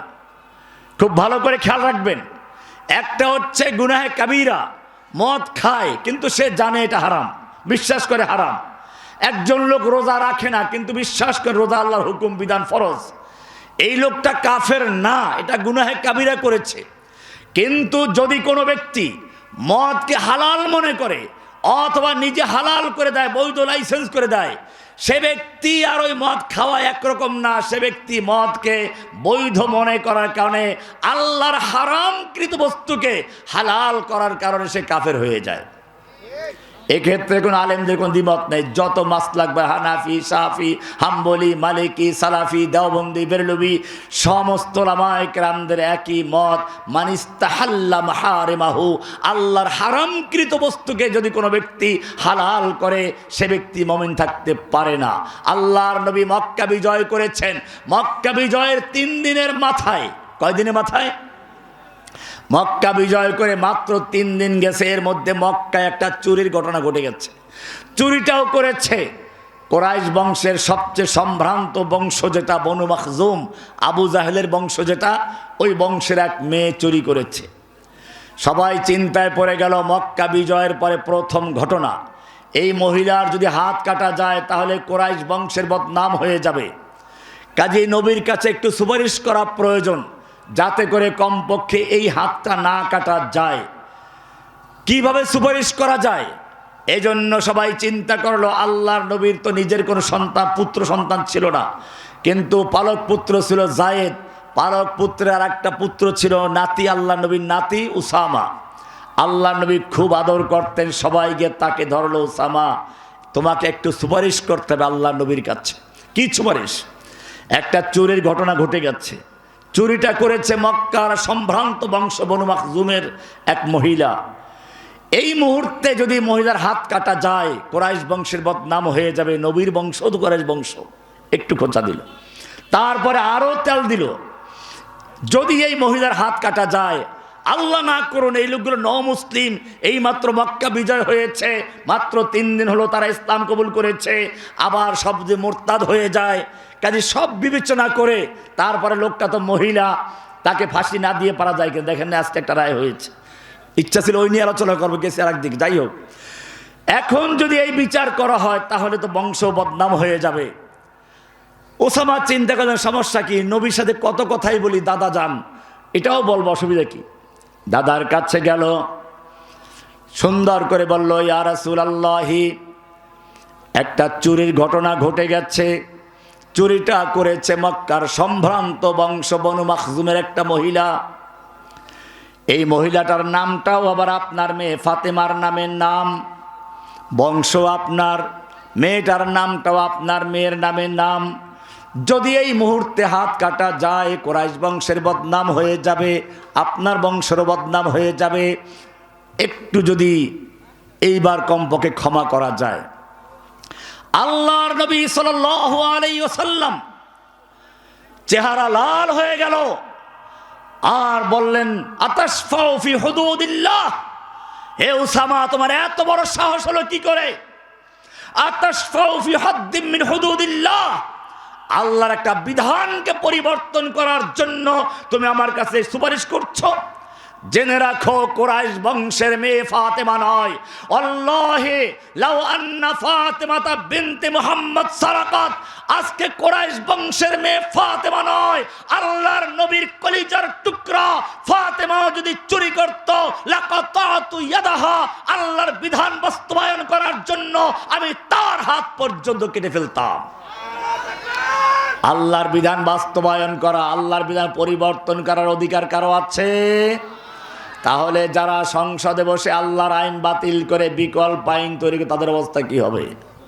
এই যে নারী কমিশন করলো, জেনা ব্যভিচার, জেনা ব্যভিচার করা হালাল না হারাম? হারাম করেছেন কে? কোরআন বলছে, আয-যানিয়াতু ওয়াজ-যানি ফাজলিদু কুল্লা ওয়াহিদিম মিনহুমা মিয়াতা জালদা। ব্যভিচারিণী আর ব্যভিচারী, পুরুষ হোক নারী হোক, অবিবাহিত হলে তাকে 100 জালদা মারতে হবে, তাকে দোররা মারতে হবে। বিধানটা কার? বিবাহিত হলে পাথর ছিল হত্যা করার বিধান, বুখারী সহ হাদিসের সব কিতাবেই আছে। বিধানগুলো কার? জেনা ব্যভিচার হারাম করেছেন কে? এখন যদি কোনো ব্যক্তি বেশ্যাপাড়ায় লাইসেন্স দিয়ে বেশ্যাপাড়াকে যৌন কর্মী খেতাব দেয়, জেনা ব্যভিচারকে বৈধ করে দেয়, তাদের চিকিৎসা পর্যন্ত ফ্রি করে দেয়। অমুসলিম চিৎকার মেরে বলো, সে কি মুসলমান না কাফের? কোরআন পরিষ্কার বলেছে, আল্লাহু ইয়াহকুমু লা মুআক্কিবা লিহুকমিহি, আল্লাহ বিধান দেন, আল্লাহর বিধানকে পশ্চাতে ফেলে দেওয়া, আল্লাহর বিধানকে পরিবর্তন করার অধিকার কারণেই বিধান দেওয়ার মালিক কে? আলা লাহুল খালকু ওয়াল আমরু, সৃষ্টি যার, আইন চলবে কার? আল্লাহ রাব্বুল আলামিন পরিষ্কার করে দিলেন। এখন দুশ্মনরা এইগুলো দিয়ে ভয় দেখায়, ইসলাম আসলে চোরের হাত কাটা যাবে। এই যে একটু আগে রহমানি বলল মক্কা বিজয়ের পরে আল্লাহর নবী ক্ষমা করেন নাই। ও মুসলমান, ভালো করে শুনুন, এই চোরের হাত কাটার বিধান কখন কোন অবস্থায় ইসলাম দিয়েছে, ভালো করে জেনে বুঝে আমল করবেন। আল্লাহ রাব্বুল আলামিন কোরআনে নীতি ঘোষণা করেছেন, ইন্নাল্লাহা ইয়া'মুরু বিল আদল। আল্লাহ তাআলা ন্যায় বিচারের জন্য আদেশ করেন। ন্যায় বিচার কাকে বলে? ন্যায় বিচার ব্যাখ্যা অনেক লম্বা। আপনারা জানেন আদালত বলে, আমাদের বিচারালয়কে বলে আদালত। আদালতে আদল থেকে আল্লাহ নিজে ইনসাফ প্রতিষ্ঠা করেন, ইনসাফ ভিত্তিক আইন দিয়েছেন। ইসলাম যখন যাকাত ভিত্তিক অর্থ ব্যবস্থা চালু করেছে, এখন আর কোনো গরিব নেই, চুরি করার কোনো প্রয়োজন নেই, তখন এই বিধান দিয়েছে, এখন যদি কোনো ব্যক্তি চুরি করে তার হাত কেটে দাও। এর বাস্তব প্রমাণ হচ্ছে ওমর রাদিয়াল্লাহু তাআলা আনহু যখন খলিফাতুল মুসলিমিন, দেশে একটু অভাব দেখা দিল, তিনি সকল বিচারকদের কাছে রাষ্ট্রীয় ফরমান জারি করলেন, প্রজ্ঞাপন জারি করলেন, এখন থেকে যদি কোনো চোর ধরা পড়ে আর জানা যায় সে পেটের তাড়নায় চুরি করেছে, তার হাত কাটবে না। ওমর কি ক্ষমতা রাখেন আল্লাহর বিধান পরিবর্তন করার জন্য? ওমর তো অধিকার নেই। ওমর কি করে এটা বললেন? কারণ হচ্ছে ওমর ভালো করেই জানেন, আল হুদুদ ওয়াল কিসাসু তানদারিউ বিশুবহাত। ইসলাম চোরের হাত কাটার বিধান দিয়েছে তখন যখন অন্ন, বস্ত্র, বাসস্থান, শিক্ষা, চিকিৎসা সব কিছুর ব্যবস্থা ইসলাম করে, মানুষের চুরি করার কোনো দরকার নেই, সেই সময় এই বিধান দিয়েছে। কিন্তু যখন দুর্ভিক্ষ দেখা দেয়, নিজের দুধের বাচ্চা যদি ক্ষুধার তাড়নায় কাঁদতে থাকে, আর সেই সময় মা বাপ কষ্টে সহ্য করতে না পেরে চুরি করে বাচ্চার মুখে খাবার তুলে দেয়, আল্লাহ এই চোরের হাত কাটতে বলেন নাই। ওমর রাদিয়াল্লাহু তাআলা আনহু সেটাই জানিয়ে দিলেন, চোরের হাত কাটার বিধান ওই পেঁয়াজ চোর, তেল চোর, লবণ চোরদের জন্য নয়। ইসলামের চোরের হাত কাটার বিধান হচ্ছে ওই সমস্ত ভিআইপি চোরদের জন্য, যারা মন্ত্রী, এমপি হয়ে, সচিব হয়ে, বড় বড় অফিসের সরকারি কর্মকর্তা হয়ে কলমের খোঁচায় দেশের সমস্ত ব্যাংকগুলো খালি করে, রাজস্ব খালি করে, চুরি করে বিদেশে বেগম পাড়া বানায়। এমনকি তাদের নেত্রী যখন দেশ থেকে পালিয়ে যায়, কোনো লোকজনকে না বললেও তার টাকার বস্তা, ব্রিফকেস ভরে ভরে এদেশ থেকে নেওয়ার জন্য ভুলে যায় না।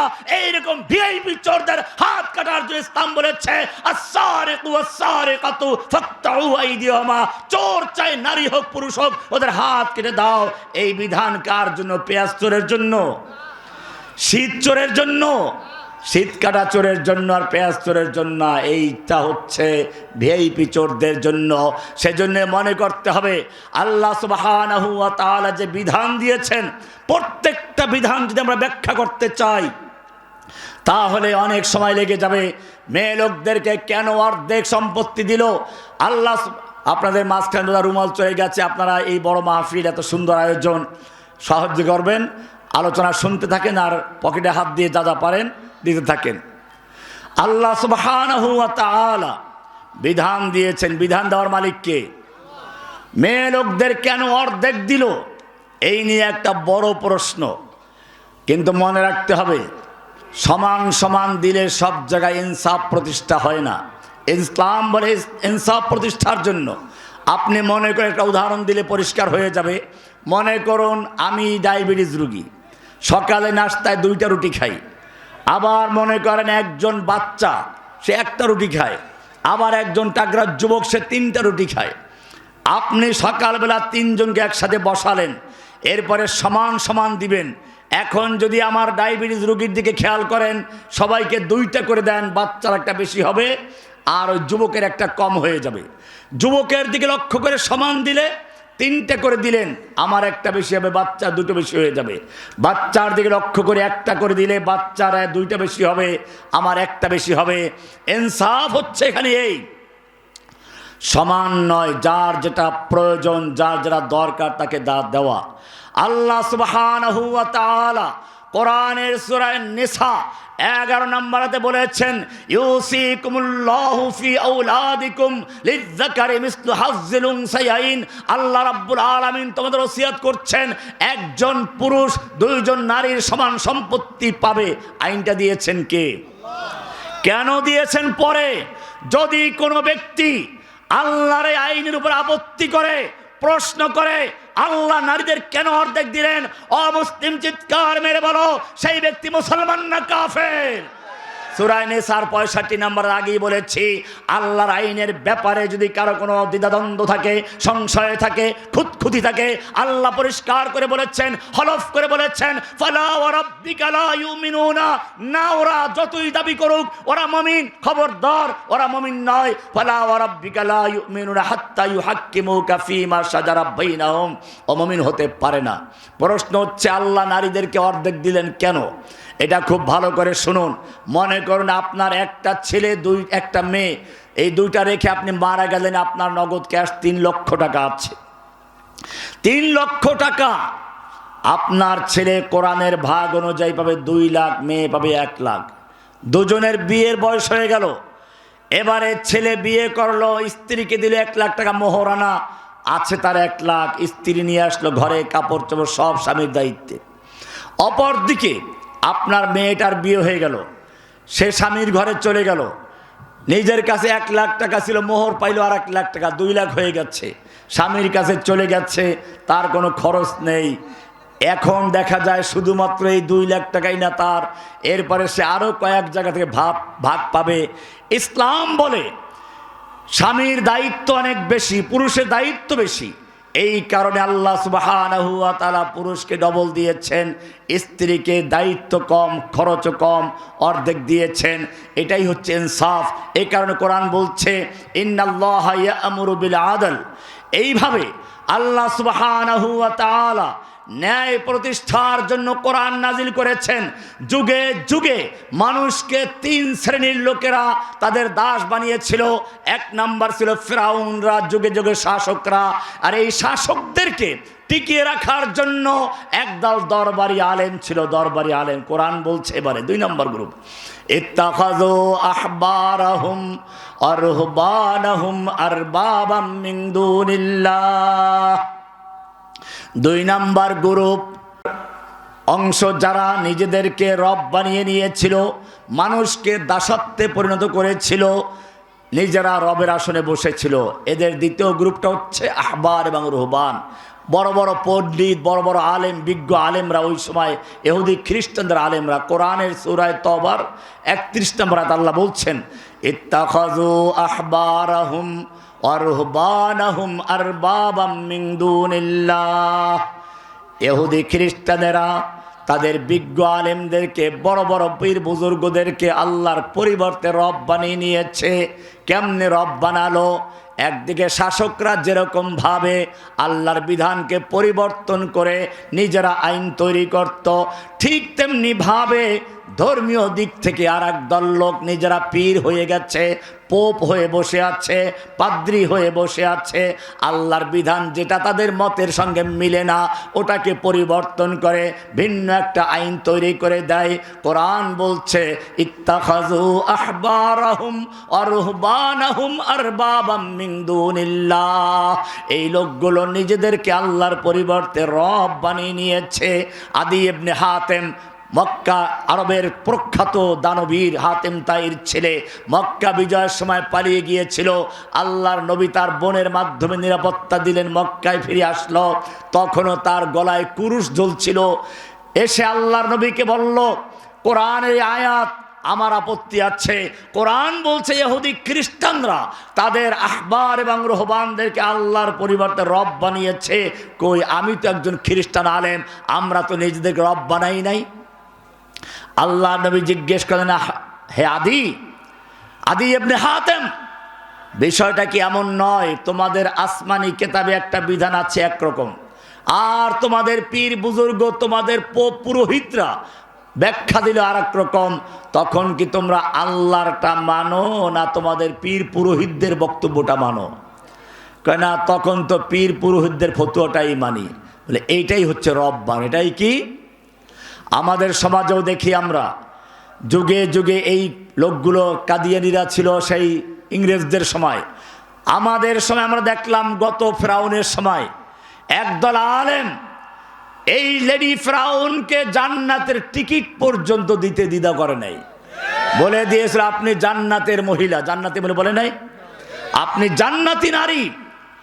আর একজন তাকে তো কওমি জননী খেতাব দিলেন। এমনি ভাবে আল্লাহ সুবহানাহু ওয়া তাআলা বলছেন, এই আহবার এবং রুহবানরা নিজেদের স্বার্থের জন্য তারা শাসকদেরকে সহযোগিতা করে, শাসকদের পক্ষে ফতোয়া দেয়, শাসকদের পক্ষে কিতাব লেখে। একজন হতে পারে 1 লক্ষ মুফতির ফতোয়া দিয়ে কিতাব লিখেছিল, ঠিক আছে না? সেই ফরিদউদ্দিন মাসউদ, এখন তার কিতাব গেল কই? আল্লাহ রাব্বুল আলামিন এবারে পরিষ্কার করে বলছেন, ইয়া আইয়ুহাল্লাযীনা আমানু, হে ঈমানদারগণ, ইন্না কাসীরাম মিনাল আহবারি ওয়ার রুহবানি লা ইয়াকুলুনা আমওয়ালান নাস বিল বাতিল। হে ঈমানদারগণ, ভালো করে শুনে রেখো, নিশ্চয়ই অনেক বড় বড় বিজ্ঞ আলেম আহবার আর রুহবান, বড় বড় পোপ পাদ্রী পীর মাশায়েখ নামধারী কতগুলো লোক লা ইয়াকুলুনা আমওয়ালান নাস বিল বাতিল, অন্যায়ভাবে মানুষের সম্পদ, মানুষের মাল আত্মসাৎ করার জন্য তারা এরকম ফতোয়া দিয়ে থাকে। আল্লাহ তাআলা পরিষ্কার করে দিলেন, এ হলো দ্বিতীয় গ্রুপ। তৃতীয় গ্রুপ কারা? আমি সংক্ষেপ করে শেষ করে দিকে যাচ্ছি।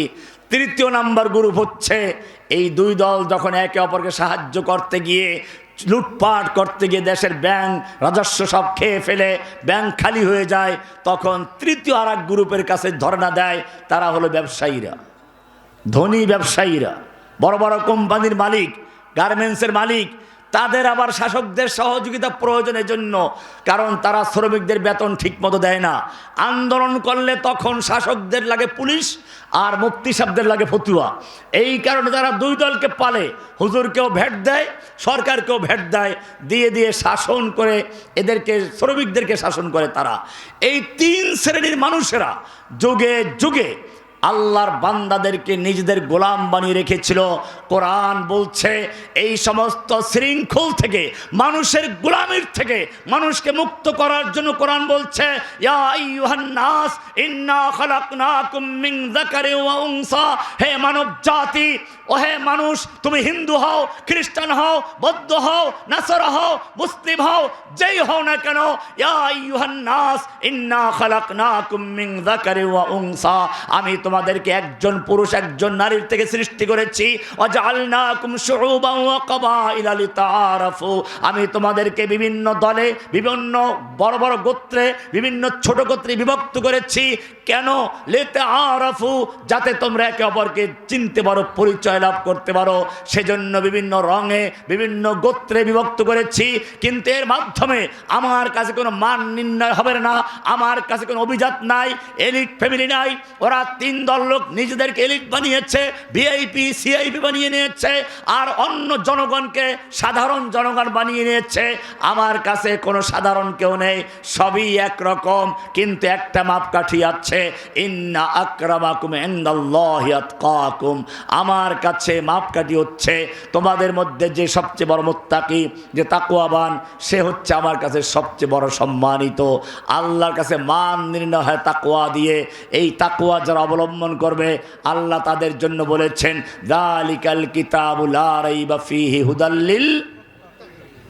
এই তাকওয়া যারা অর্জন করবে তাদের জন্য কোরআন হেদায়েত করবে, লা রাইবা ফীহি। এই কারণে কোরআন হচ্ছে আল্লাহর কালাম। কোরআন মানুষের সঙ্গে কথা বলে। যখন বলে ইয়া আইয়ুহান নাস, তার মানে সব মানুষের সঙ্গে কথা বলছে। যখন বলে ইয়া আইয়ুহাল্লাযীনা আমানু, তার মানে ঈমানদারদের সঙ্গে আল্লাহ সরাসরি কথা বলছেন। আবার যখন বলছেন ইয়া আইয়ুহান নবিয়্যু, ইয়া আইয়ুহার রাসূল, ইয়া আইয়ুহাল মুযাম্মিল, ইয়া আইয়ুহাল মুদ্দাসসির, তখন রাসূলের সঙ্গে কথা বলছেন। আবার যখন বলছেন বলছে কুল ইয়া ইবাদি, আমার বান্দা, তার মানে আল্লাহ তাআলা তার পাপী বান্দাদের সঙ্গে সরাসরি কথা বলছেন। কখনো কাফের মুশরিকদের সাথে কথা বলেন কুল ইয়া আইয়ুহাল কাফিরুন, এভাবে সরাসরি আল্লাহ সুবহানাহু ওয়া তাআলা কোরআনের মাধ্যমে মানুষের সঙ্গে কথা বলেন। আল্লাহর সঙ্গে কোনো ভায়া মাধ্যমের প্রশ্ন নেই, মানুষ নিজেও আল্লাহর সঙ্গে কথা বলে ইয়াকা না'বুদু ওয়া ইয়াকা নাস্তাইন, আল্লাহ আমরা কেবলমাত্র তোমারই গোলামি করি, তোমার কাছে সাহায্য চাই। আমরা গোলাম কার? সাহায্য যাব কার কাছে? হুকুম মানব কার? ইয়াকা না'বুদু, আমরা তোমারই হুকুম মানি, হুকুম মানব কার? আল্লাহর এই বিধানকে বাস্তবায়ন করার জন্য আমাদের কর্মসূচি হচ্ছে এই। মনে রাখতে, আমি আসলে আলোচনাটা অন্যদিকে চলে গেছে। বিষয়টা হচ্ছে এরকম, আল্লাহ সুবহানাহু ওয়া তাআলা কোরআন দিয়েছেন শাসন করার জন্য। এই কারণেই আপনারা জানেন আদম আলাইহিস সালামকে আল্লাহ সৃষ্টি করার পরে সব জিনিসের নাম শিখিয়েছিলেন, ফেরেশতাদেরকে শিখান নাই। এখানে প্রশ্ন হচ্ছে এই, আল্লাহ কেন আদমকে শিখাইলেন, ফেরেশতাদেরকে শিখান নাই কেন? এর কারণ হচ্ছে এই, আদমকে সৃষ্টি করেছেন শাসন করার জন্য, আদমকে সৃষ্টি করেছেন খেলাফতের জন্য, রাষ্ট্র পরিচালনার জন্য।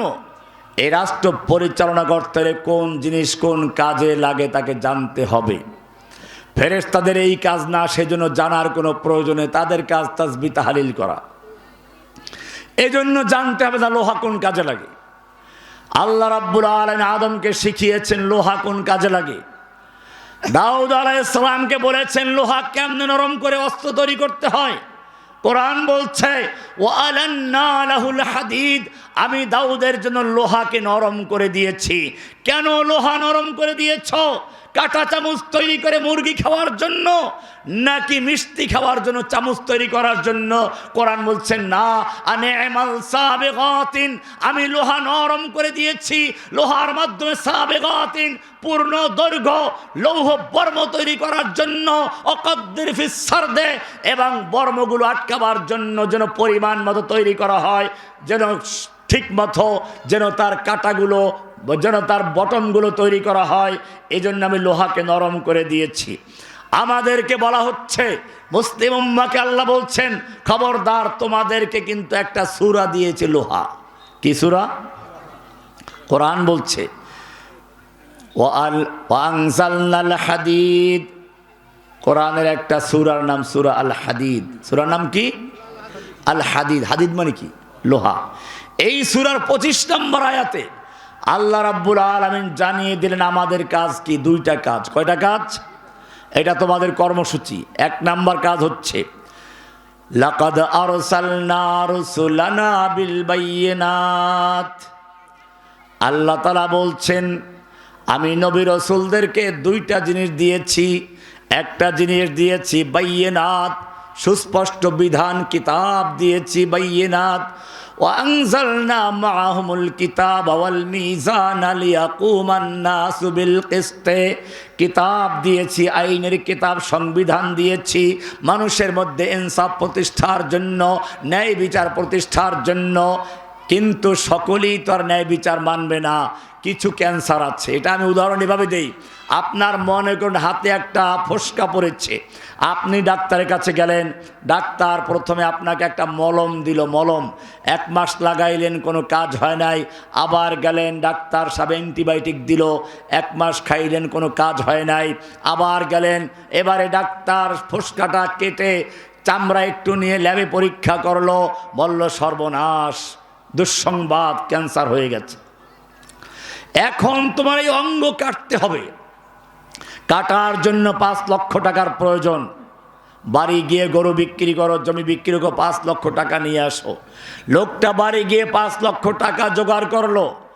মৌলভী সাহেবকে কিছু দিয়ে দোয়া করাইলো। কিসের দোয়া? এই হাতটা কাটা হবে, কাটার জন্য দোয়া করছে। ডাক্তারকে টাকা তুলে দিল, ডাক্তার সাহেব অপারেশন রুমে নিয়ে গেল। এবারে অপারেশন রুমে গিয়ে হাতটা কেটে বিচ্ছিন্ন করে ফেললো। আজ পর্যন্ত কোনো বিজ্ঞানী তো দূরের কথা, কোনো পাগলও প্রশ্ন করে নাই ডাক্তার তার রুমের ভেতরে একজন নিরীহ লোকের অঙ্গহানি কেন করছেন, একটা অঙ্গ বিচ্ছিন্ন কেন করছেন। কারণ সবাই জানে এটা ক্যান্সার হয়ে গেছে, এটা অপারেশন না করলে বাকি দেহটাকে রক্ষা করা যাবে না, ক্যান্সার ছড়িয়ে যাবে। অমুসলিম ভালো করে শুনে রেখো, একজন ডাক্তার একটা মানুষের দেহকে নিয়ে চিন্তা করে। একটা দেহের একটা অংশ যদি ক্যান্সার হয়ে যায়, অপারেশন করে বিচ্ছিন্ন করে বাকি অংশকে বাঁচানোর জন্য আল্লাহ সুবহানাহু ওয়া তাআলা বলছেন একজন মুমিনের কাছে গোটা দুনিয়ার মানুষ একটা দেহের মতো। কোরআন বলছে মান কাতালা নাফসাম বিগাইরি নাফসিন আও ফাসাদিন ফিল আরদে ফাকান্নামা কাতালান নাস জামিআ। আল্লাহ তাআলা বলছেন যে ব্যক্তি একটা মানুষকে, একটা প্রাণীকে, একটা মানুষকে হত্যা করলো বেগাইরে নাফসিন, অন্যায় করে নাই, সে বাসের ভিতরে ঘুমিয়ে আছে, আগুন দিয়ে পুড়িয়ে মেরে ফেললো অথবা তাকে পিটিয়ে হত্যা করলো। মান কাতালা নাফসাম বিগাইরি নাফসিন আও ফাসাদিন ফিল আরদে, যে ব্যক্তি কোনো একটা মানুষকে হত্যা করলো অন্যায়ভাবে, সে কাউকে হত্যা করে নাই, কোনো ফাসাদ করে নাই, সম্পূর্ণভাবে নিরীহ একটা লোক বাসের হেল্পারি করে বা ড্রাইভিং করে বাসে শুয়ে আছে, আগুন দিয়ে পুড়িয়ে হত্যা করলো। আল্লাহ বলছেন ফাকান্নামা কাতালান নাস জামিআ, সেজন্য গোটা বিশ্বের সমস্ত মানুষকে হত্যা করে ফেললো। আল্লাহ এর পরে বলছেন আমান আহিয়াহা, পক্ষান্তরে যে ব্যক্তি একটা মানুষকে অন্যায় খুনের হাত থেকে রক্ষা করলো ফাকান্নামা আহিয়ান নাস জামিআ, সেজন্য গোটা বিশ্বের মানবতাকে বাঁচালো। এইভাবে মানুষ, আল্লাহ তাআলা মানুষের অধিকারের জন্য কোরআন কথা বলছে, বিশ্বের বিভিন্ন গ্রন্থ, বিভিন্ন আইনে মানবাধিকারের কথা বলা আছে। কিন্তু কোরআনের এই আয়াতকে যদি মিলানো হয়, কোরআনের আয়াতের সঙ্গে দুনিয়ার কোনো নীতি, দুনিয়ার কোনো সংবিধান এর মোকাবেলা করতে পারে না। এরপরে আল্লাহ তাআলা বলছেন ইয়া আইয়ুহাল্লাযীনা আমানু কুতিবা আলাইকুমুল কিসাস, হে ঈমানদারগণ শুনে রেখো, যদি কেউ অন্যায়ভাবে হত্যা করে, ইসলাম কোরআন তার বিধান দিচ্ছে কুতিবা আলাইকুমুল কিসাস বিল কতলা, হত্যার বিনিময়ে তাকে হত্যা করতে হবে। এরপরে আল্লাহ বলছেন ওয়ালাকুম ফিল কিসাসি হায়াতুন ইয়া উলিল আলবাব, কিসাসের মধ্যে রয়েছে জীবন, প্রাণ রয়েছে। কারণ যদি একটা লোককে হত্যার বিনিময়ে হত্যা করা হয়, এই ঘটনা যারা দেখবে আর যারা শুনবে তারা আর জীবনের হত্যা করার সাহস করবে না। সেজন্য মনে রাখতে হবে, আজকে আদালত থেকে এক স্বৈরাচারী ফ্যাসিস্টের রায় হয়েছে, 1400 জাতিসংঘের গণনা অনুযায়ী 1400 লোককে হত্যা করেছে। আর আমাদের গণনা অনুযায়ী এর চেয়ে বাইরে অনেক রয়েছে। আমার ছোট ভাইকেও গুম করে তাকে হত্যা করা হয়েছে। কত লোককে হত্যা করা হয়েছে, আবু সাইদকে হত্যা করা হলো, এরকম কত লোককে হত্যা করা হলো। এই সব লোককে যে হত্যা করেছে, আল্লাহ তাআলা বলছেন কুতিবা আলাইকুমুল কিসাস, হত্যার বিনিময়ে হত্যা ফরজ করা হয়েছে। ওয়ালাকুম ফিল কিসাসি হায়াত, কিসাসের মধ্যে রয়েছে জীবন। যদি এই রায়কে বাস্তবায়ন করা হয়, ইনশাআল্লাহ বাংলার জমিনে স্বৈরাচারী হয়ে এরকম হত্যা করার সাহস দ্বিতীয়বার কারো হবে না। সেজন্য আমরা আজকে এই রায়কে একদিকে ধন্যবাদ জানাই, আর একদিকে আমরা বলতে চাই যে এই রায় হয়েছে, এটাকে দ্রুত বাস্তবায়ন করার জন্য যে কোনো মূল্য বাংলার জমিনটাকে ধরে এনে ফাঁসিতে ঝুলিয়ে বাংলার জমিনে একটা দৃষ্টান্ত স্থাপন করার জন্য আমরা চেষ্টা করবো ইনশাআল্লাহ। এই জন্য শর্ত আমাদের ঐক্যবদ্ধ হওয়া। কোরআন বলছে, এবারে আপনাকে বলছে তোমার এই অপারেশনের জন্য লোহা লাগবে, লোহা। আল্লাহ বলছেন কোরআন প্রথমে মলম দেয়, অ্যান্টিবায়োটিক দেয়, কিন্তু যদি কাজ না হয় তখন কোরআন বলছে আনজালনাল হাদিদ ফিহি বাসুন শাদীদ, আমি নাজিল করেছি লোহা। আনজালনাল হাদিদা, কোরআন মানবে, লোহা মানবে না। কোরআন বলছে আনজালনা, কিতাব নাজিল করেছি, একই শব্দ বলেছেন। বলছেন ওয়া আনজালনাল হাদিদা, আমি লোহা নাজিল করেছি। কেন লোহা নাজিল করেছে? চুমো খাওয়ার জন্য? কোরআন বলছে না, ফিহি বাসুন শাদীদুন, লোহার মধ্যে রয়েছে প্রচন্ড ক্ষমতা। কি প্রচন্ড ক্ষমতা? লোহা দিয়ে তো ওই সময় শুধুমাত্র ছুরি বানানো হতো আর বর্ষা তীর বানানো হতো।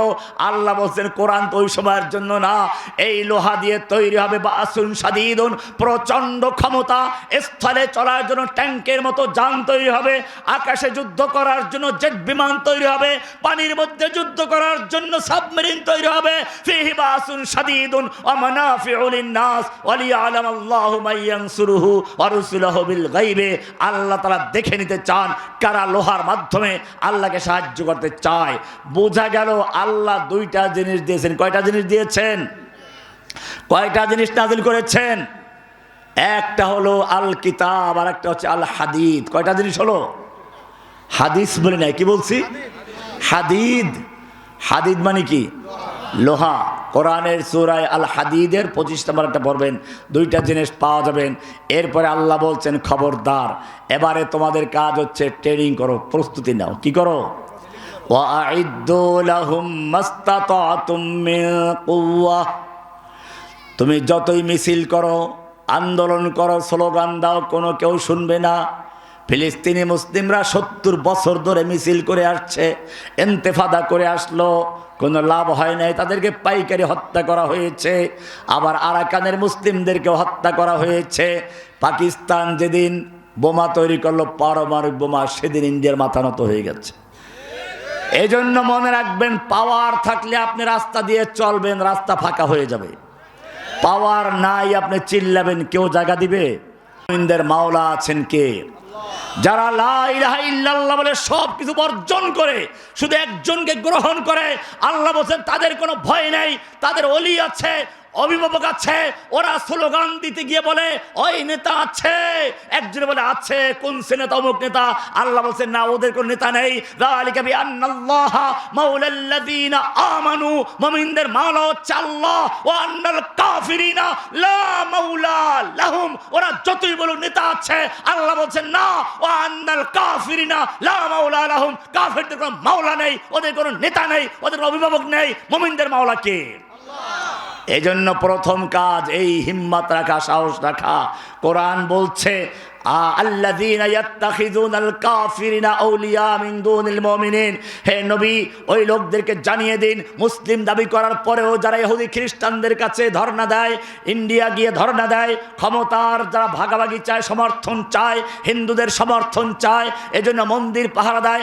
আল্লাহ তাআলা বলছেন আল্লাযীনা ইয়াত্তাখিযুনাল কাফিরিনা আউলিয়া মিন দুনিল মুমিনিন, যারা মুমিনদেরকে বাদ দিয়ে কাফেরদেরকে বন্ধু বানায়, কাফেরদের সাথে যারা ঘুরঘুর করে, আল্লাহ বলছেন আয়াবতাগুনা ইনদাহুমুল ইজ্জাহ, তারা কি সেই কাফেরদের কাছে ইজ্জত চায়, পাওয়ার চায়, সম্মান চায়? ফাইন্নাল ইজ্জাতা লিল্লাহি জামিআ, গোটা পাওয়ার, গোটা সম্মান, গোটা ক্ষমতার মালিক একচ্ছত্র মালিকানা আল্লাহ। ক্ষমতার মালিক কে? ক্ষমতা দেওয়ার মালিক কে? না নরেন্দ্র মোদি, না আমেরিকা। ক্ষমতা দেওয়ার মালিক কে? আল্লাহ পরিষ্কার বলেছেন কুলিল্লাহুম্মা মালিকাল মুলক তুতিল মুলকা মান তাশা ওয়া তানজিউল মুলকা মিম্মান তাশা ওয়া তুইজ্জু মান তাশা ওয়া তুযিল্লু মান তাশা বিয়াদিকাল খায়র। সূরা আলে ইমরানের 26 নম্বর আয়াত। কি সুন্দর করে বলেছেন, ব্যাখ্যার গেলাম না। ইজ্জতের মালিক কে? সম্মান দেওয়ার মালিক কে? পাওয়ারের মালিক কে? প্রথম কাজে বিশ্বাস স্থাপন করা, লা ইলাহা। 2 নম্বর কাজ আল্লাহ তাআলা বলছেন ওয়াআইদ্দু লাহুম মাসতাতাতুম মিন কুওয়া, আইদ্দু এদাত করো, প্রস্তুতি গ্রহণ করো, মাসতাতাতুম সাধ্যমতো, সামর্থ্য মতো। তোমাদেরকে আমি মানব সম্পদ দিলাম, ম্যান পাওয়ার দিলাম। তোমাদের কোটি কোটি মানুষ, ছোট্ট একটা দেশে আছো, সারা বিশ্বে তোমরা ছড়িয়ে পড়ছো, তোমাদের ম্যান পাওয়ার আছে। স্বর্ণ দিলাম, পেট্রোল দিলাম, লোহা দিলাম, সব কিছু দিয়েছি। কেন? ভালো করে শোনো, ওয়াআইদ্দু লাহুম মাসতাতাতুম মিন কুওয়া, শক্তি অর্জন করো, কুওয়াত অর্জন করো, পাওয়ার অর্জন করো। ইলাহুল আলামিন শক্তি বলতে তুমি কি বুঝাচ্ছ, শুধু কি আধ্যাত্মিক শক্তি? না না, আল্লাহর নবী ব্যাখ্যা দিয়ে বলছেন, আলা ইন্নাল কুওয়াতা আর-রামি, আলা ইন্নাল কুওয়াতা আর-রামি, আলা ইন্নাল কুওয়াতা আর-রামি। নিক্ষেপ করা শিখো। ও রব্বুল আলামিন, কি নিক্ষেপ করা শিখবো? তোমার নবী বললেন নিক্ষেপ করা শিখো। আমরা নিক্ষেপ করা বলতে কি বুঝি? ওই সময় ছিল তীর নিক্ষেপ করা, তলোয়ার চালানো, বর্ষা নিক্ষেপ করা। আল্লাহর নবী তা খাস করে দেন নাই, তিনি বলছেন শুধু নিক্ষেপ করা শিখো, কারণ ভবিষ্যতে তীর নিক্ষেপ আর বর্ষা নিক্ষেপের মধ্যে সীমাবদ্ধ থাকবে না।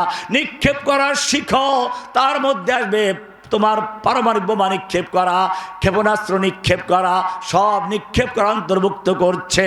ওয়াইদ্দু লাহুম মাস্তাতাতুম মিন কুওয়া ওয়া মির রিবাতিল খাইল, অশ্বারোহী বাহিনী তৈরি করো। কাদেরকে বলা হচ্ছে? যেই মদিনার লোকেরা খাইতে পায় না, যেই লোকেরা, কোরআন বলছে ওয়া ইউসিরুনা আলা আনফুসিহিম ওয়ালাউ কানা বিহিম খাসাসা, খাদ্য নাই, নিজেরা পেটে পাথর বাঁধছে, আর সেই লোকগুলোকে বলা হচ্ছে ওয়া আইদ্দু লাহুম মাস্তাতাতুম মিন কুওয়া ওয়া মির রিবাতিল খাইল, অশ্বারোহী বাহিনী তৈরি করো। অশ্বারোহী বাহিনী, একটা দুইটা ঘোড়া কিনলে বাহিনী তৈরি হয় না, যুদ্ধ করার ঘোড়া লাগবে, ঘোড়ার জন্য ঘোড়া ঘাস খাওয়ার চারণভূমি লাগবে, ঘোড়ার জন্য যুদ্ধ করার জন্য যোদ্ধা লাগবে, অস্ত্র লাগবে, ঘোড়ার জিন লাগবে, ঘোড়ার পায়ের ভিতরে যেই নাল পরানো হয়, নাল কারখানা তৈরি করতে হবে। কত প্রস্তুতি গ্রহণ করার জন্য বলছেন, তোমার সব কিছু বাদ দিয়ে তুমি প্রস্তুতি গ্রহণ করো। খবরদার, বিনা প্রস্তুতিতে তুমি যুদ্ধ করতে গেলে পারবা না। দুইটা পটকা মারলা, দুইটা আর বললা জেহাদ মুজাহিদ হয়ে গেলাম। খবরদার, তোমাকে এইরকম জেহাদ করতে বলা হয় না, ভুল বুঝবে না, ভুল করবে আর বলবে রহমানী সাহেবের লেকচার শুনে উদ্বুদ্ধ হয়ে গিয়েছিলাম। না, তোমাকে তো এরকম বলা হয় নাই। আমাদের প্রথম কাজ হচ্ছে, ভালো করে বুঝুন, মক্কায় আল্লাহর নবী যখন তাওহীদের দাওয়াত দিচ্ছিলেন, আবু বকরের মতো লোক তার সঙ্গে, হামজার মতো বীর পুরুষ তার সঙ্গে, ওমর বিন খাত্তাবের মতো লৌহ মানব তার সঙ্গে, ইচ্ছে করলে রাতের অন্ধকারে 10-20টা মূর্তি ভাঙ্গা কোনো ব্যাপার ছিল না। 360 মূর্তি সবখানায় কাবার ভিতরে ছিল না, এই আশেপাশে ছড়ানো ছিটানো ছিল। কিন্তু আল্লাহর নবী তখন কোনো মূর্তি ভাঙতে বলেন নাই। কেন ভাঙতে বলেন নাই? এই সময় মূর্তি ভাঙলে ওরা আবার গড়বে, এই মূর্তি ভেঙে লাভ নেই। আগে মানুষের অন্তরের ভিতর থেকে মূর্তির ভালোবাসা, মূর্তি তো অপসারণ করো। কোরআন বলছে উলাইকা কাতাবা ফি কুলুবিহিমুল ঈমান, তাদের অন্তরে ঈমানের বীজ রোপণ করো, ঈমানের চারা রোপণ করো, অন্তরের ভিতরে শিরক বিদআত পরিচ্ছন্ন করে লা ইলাহা ইল্লাল্লাহকে বসাও। এটা প্রথম কাজ। এই কাজ যখন করা হবে, দেখবে মানুষের মধ্যে যতই ঘৃণা তৈরি হবে, অত ক্ষোভের তৈরি হবে। তখন দেখো নাই, 1.5 যুগ পর্যন্ত তার বাবার মূর্তিকে রাস্তার মোড়ে মোড়ে বসালো, স্কুল কলেজের সামনে বসালো, এই মূর্তির কর্নার বানালো, স্কুলে কলেজে বিশ্ববিদ্যালয়ে মূর্তির কর্নার বানালো। এরপরে সব জায়গায় অফিসে আদালতে মূর্তি বসালো, রেডিও টেলিভিশনে মূর্তির প্রচার করলো। এত প্রচার করার পরেও এই প্রজন্মকে মনে করেছিল তার বাবার সব ভক্ত হয়ে গেছে। কিন্তু কলবের মালিক আল্লাহ এমন ঘৃণা তৈরি করে দিলেন, যখন সুযোগ আসলো, এই 1.5 যুগ ধরে যত মূর্তি তৈরি করেছিল সব মূর্তি একদিনে ভেঙে চুরমার করে দিয়েছে। যেটা হাতে ভাঙা সম্ভব হয় নাই, কেরেন লাগিয়ে রশি দিয়ে টেনে ছেড়ে দুমড়ে মুচড়ে চুরমার করে দিয়েছে। এটাই হচ্ছে আল্লাহ বলেছেন উলাইকা কাতাবা ফি কুলুবিহিমুল ঈমান। প্রথম কাজ হচ্ছে, অমুসলিম যুবক, তুমি প্রত্যেকটা যুবকের মনের ভিতরে, অন্তরের ভিতরে তাওহীদের বীজ রোপণ করো। আসহাবে কাহাফ যুবক ছিল, ইব্রাহিম আলাইহিস সালাম যুবক ছিলেন, এই জুলাই আগস্টে যারা বিপ্লব তৈরি করেছে তারাও যুবক ছিল। এবারে তাদের মধ্যে প্রত্যেকটা মানুষের অন্তরের ভিতরে তাওহীদের বিপ্লব তৈরি করো, তাওহীদের জোয়ার তৈরি করো, তাওহীদের বীজ রোপণ করো। 2 নম্বর কাজ হচ্ছে ওয়ামির রিবাতিল খাইল, প্রস্তুতি গ্রহণ করো, ঘোড়ার প্রস্তুত রাখো, অশ্বারোহী বাহিনী তৈরি করো। তুরহিবুনা বিহি আদুওয়াল্লাহি ওয়া আদুওয়াকুম, যার মাধ্যমে তোমরা আল্লাহর দুশমনদেরকে এবং তোমাদের দুশমনদেরকে ভীত সন্ত্রস্ত করে রাখবে, ভয় দেখাবে, ত্রাস সৃষ্টি করবে। তুরহিবুনা বিহি আদুওয়াল্লাহি ওয়া আদুওয়াকুম, আদুওয়াকুম তুরহিবুনা। ইরহাব থেকে এখনো বর্তমান আরব দেশে ইরহাব মানে ত্রাস, ইরহাব মানে সন্ত্রাসী। আল্লাহ রাব্বুল আলামিন বলেছেন তুরহিবুনা বিহি আদুওয়াল্লাহি ওয়া আদুওয়াকুম ওয়া আইদ্দু লাহুম মাস্তাতাতুম মিন কুওয়া। তোমরা শক্তি অর্জন করো, শক্তি সামর্থ্য অনুযায়ী সাধ্যমতো শক্তি অর্জন করো। অমির রিবাতিল খাইলে, অশ্বারোহী বাহিনী তৈরি করো। কেন তৈরি করব? তুরহিবুনা বিহি আদুওয়াল্লাহি ওয়া আদুওয়াকুম। শক্তি যদি সঞ্চয় হয় তাহলে তোমাদের দুশমনরা তোমাদের ভয় করবে, তখন আর মিছিল করা লাগবে না, লক্ষ লক্ষ মিছিল করো, কোনো কাজে আসবে না। কিন্তু যদি প্রস্তুতি গ্রহণ করতে পারো, এমনি ওরা সালাম করবে, তোমাদের জন্য রাস্তা খালি করবে, তোমাদের সাথে চুক্তি করার জন্য তৈরি হবে। এখন বলতে গেলে অনেক সময় আমি এই কথা বলেই শেষ করতে যাচ্ছি। সুতরাং বুঝতে হবে আমাদের 1 নাম্বার কাজ হচ্ছে প্রত্যেকটা মানুষের মধ্যে তাওহীদের দাওয়াত দেওয়া। এই কাজ প্রথম কাজ। আমার নিজের উপরে অনেক দার্স আছে, আপনারা নেটে দেখবেন, বা আমার একটা দার্স হয়, এই দার্স 1, 2, 3 3টে বই ইতিমধ্যে প্রকাশ পাইছে, সবগুলো তাওহীদের উপরে। এগুলো আপনারা আলোচনা করবেন কোরআন থেকে, তাওহীদের আয়াতগুলো বাছাই করে করে যুবকদের দাওয়াত দিবেন।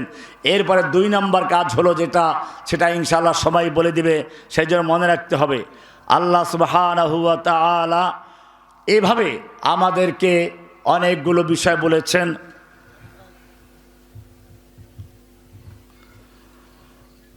কিছু বিষয় আছে এগুলো বলতে গেলে অনেক সময় লাগবে, আজকে আর মৌলিক আলোচনা এসে গেছে। আমি 3টা বিষয় আলোচনা করেছি শুরু থেকে। যদি দেখেন, 1 নাম্বার হচ্ছে রুবুবিয়্যাত, মানে তাওহীদের বিষয়গুলো আমাদের প্রথম বুঝতে হবে। আমাদের এই কারখানার মালিককে রব। শুরু হয়েছিল রবের পরিচয় দিয়ে। এই মহাবিশ্বের মহা কারখানার মালিককে রব আল্লাহ। যখন আমরা বিশ্বাস করলাম তিনি আমাদের মালিক, আমাদের কাজটি এখন তার আনুগত্য করা, তার হুকুম মেনে চলা। হুকুম মানবো খালি কি মসজিদে নামাজ পড়ার মাধ্যমে না, সব ক্ষেত্রে, ব্যক্তি জীবনে, পারিবারিক জীবনে, সামাজিক জীবনে, রাষ্ট্রীয় জীবনে, ব্যাংকে, আদালতে, সব জায়গায় আমরা হুকুম মানবো কার? আমরা কার গোলাম? ব্যাংকে কার গোলাম? আদালতে কার গোলাম? সংসদে কার গোলাম? এটা কি বাস্তবে আছি আমরা? না থাকলে করতে হবে। আর এটার জন্য আমাদের কাজ কি? দাওয়াতি কাজ করতে হবে প্রত্যেকটা মানুষের মধ্যে। এই যে আকিমুস সালাত যেমন ফরজ, এই আকিমুদ্দিনটাও ফরজ। আল্লাহ তাআলা নবী রাসূলকে পাঠাইছেন দিনকে বিজয়ী করার জন্য। কোরআন বলছে হুয়াল্লাযী আরসালা রাসূলাহু বিল হুদা ওয়া দীনিল হাক্কি লিইয়ুযহিরাহু আলাদ দীনি কুল্লিহি। সমস্ত বাতিল মতবাদের উপরে, দ্বীনে বাতিলের উপরে আল্লাহর দ্বীনে হককে বিজয়ী করার জন্য আল্লাহ তাআলা রাসূলকে পাঠিয়েছেন। আমরা রাসূলের উম্মত, আমাদের কাজ এটাই। আনা ওয়া মান ইত্তাবাআনি, এটাই আমাদের কাজ। আল্লাহ সুবহানাহু ওয়া তাআলা আমাদের সকলকে সত্যিকার তাওহীদকে বুঝে সে অনুযায়ী দাওয়াত দেওয়া এবং আল্লাহর দ্বীনকে বিজয়ী করার জন্য যেরকম প্রস্তুতি নেওয়ার প্রয়োজন সেরকম প্রস্তুতি নেওয়ার তৌফিক দান করুন, আমিন। ওয়া সাল্লাল্লাহু তাআলা আলা নবিয়িনা মুহাম্মদ ওয়া আলা আলিহি ওয়া সাহবিহি আজমাইন। আর কোন আলোচনা আছে? আর কোন প্রোগ্রাম আছে কিছু? আলহামদুলিল্লাহ, আজকে আমরা এখানে শেষ করি। আবার সামনে যে কোনো প্রোগ্রাম থাকে সেখানে আরও সুন্দরভাবে পরবর্তী আলোচনাগুলো করব। সুবহানাল্লাহি বিহামদিহি, সুবহানাকাল্লাহুম্মা বিহামদিকা, আশহাদু আল্লা ইলাহা ইল্লা আনতা, আস্তাগফিরুকা ওয়া আতুবু ইলাইক।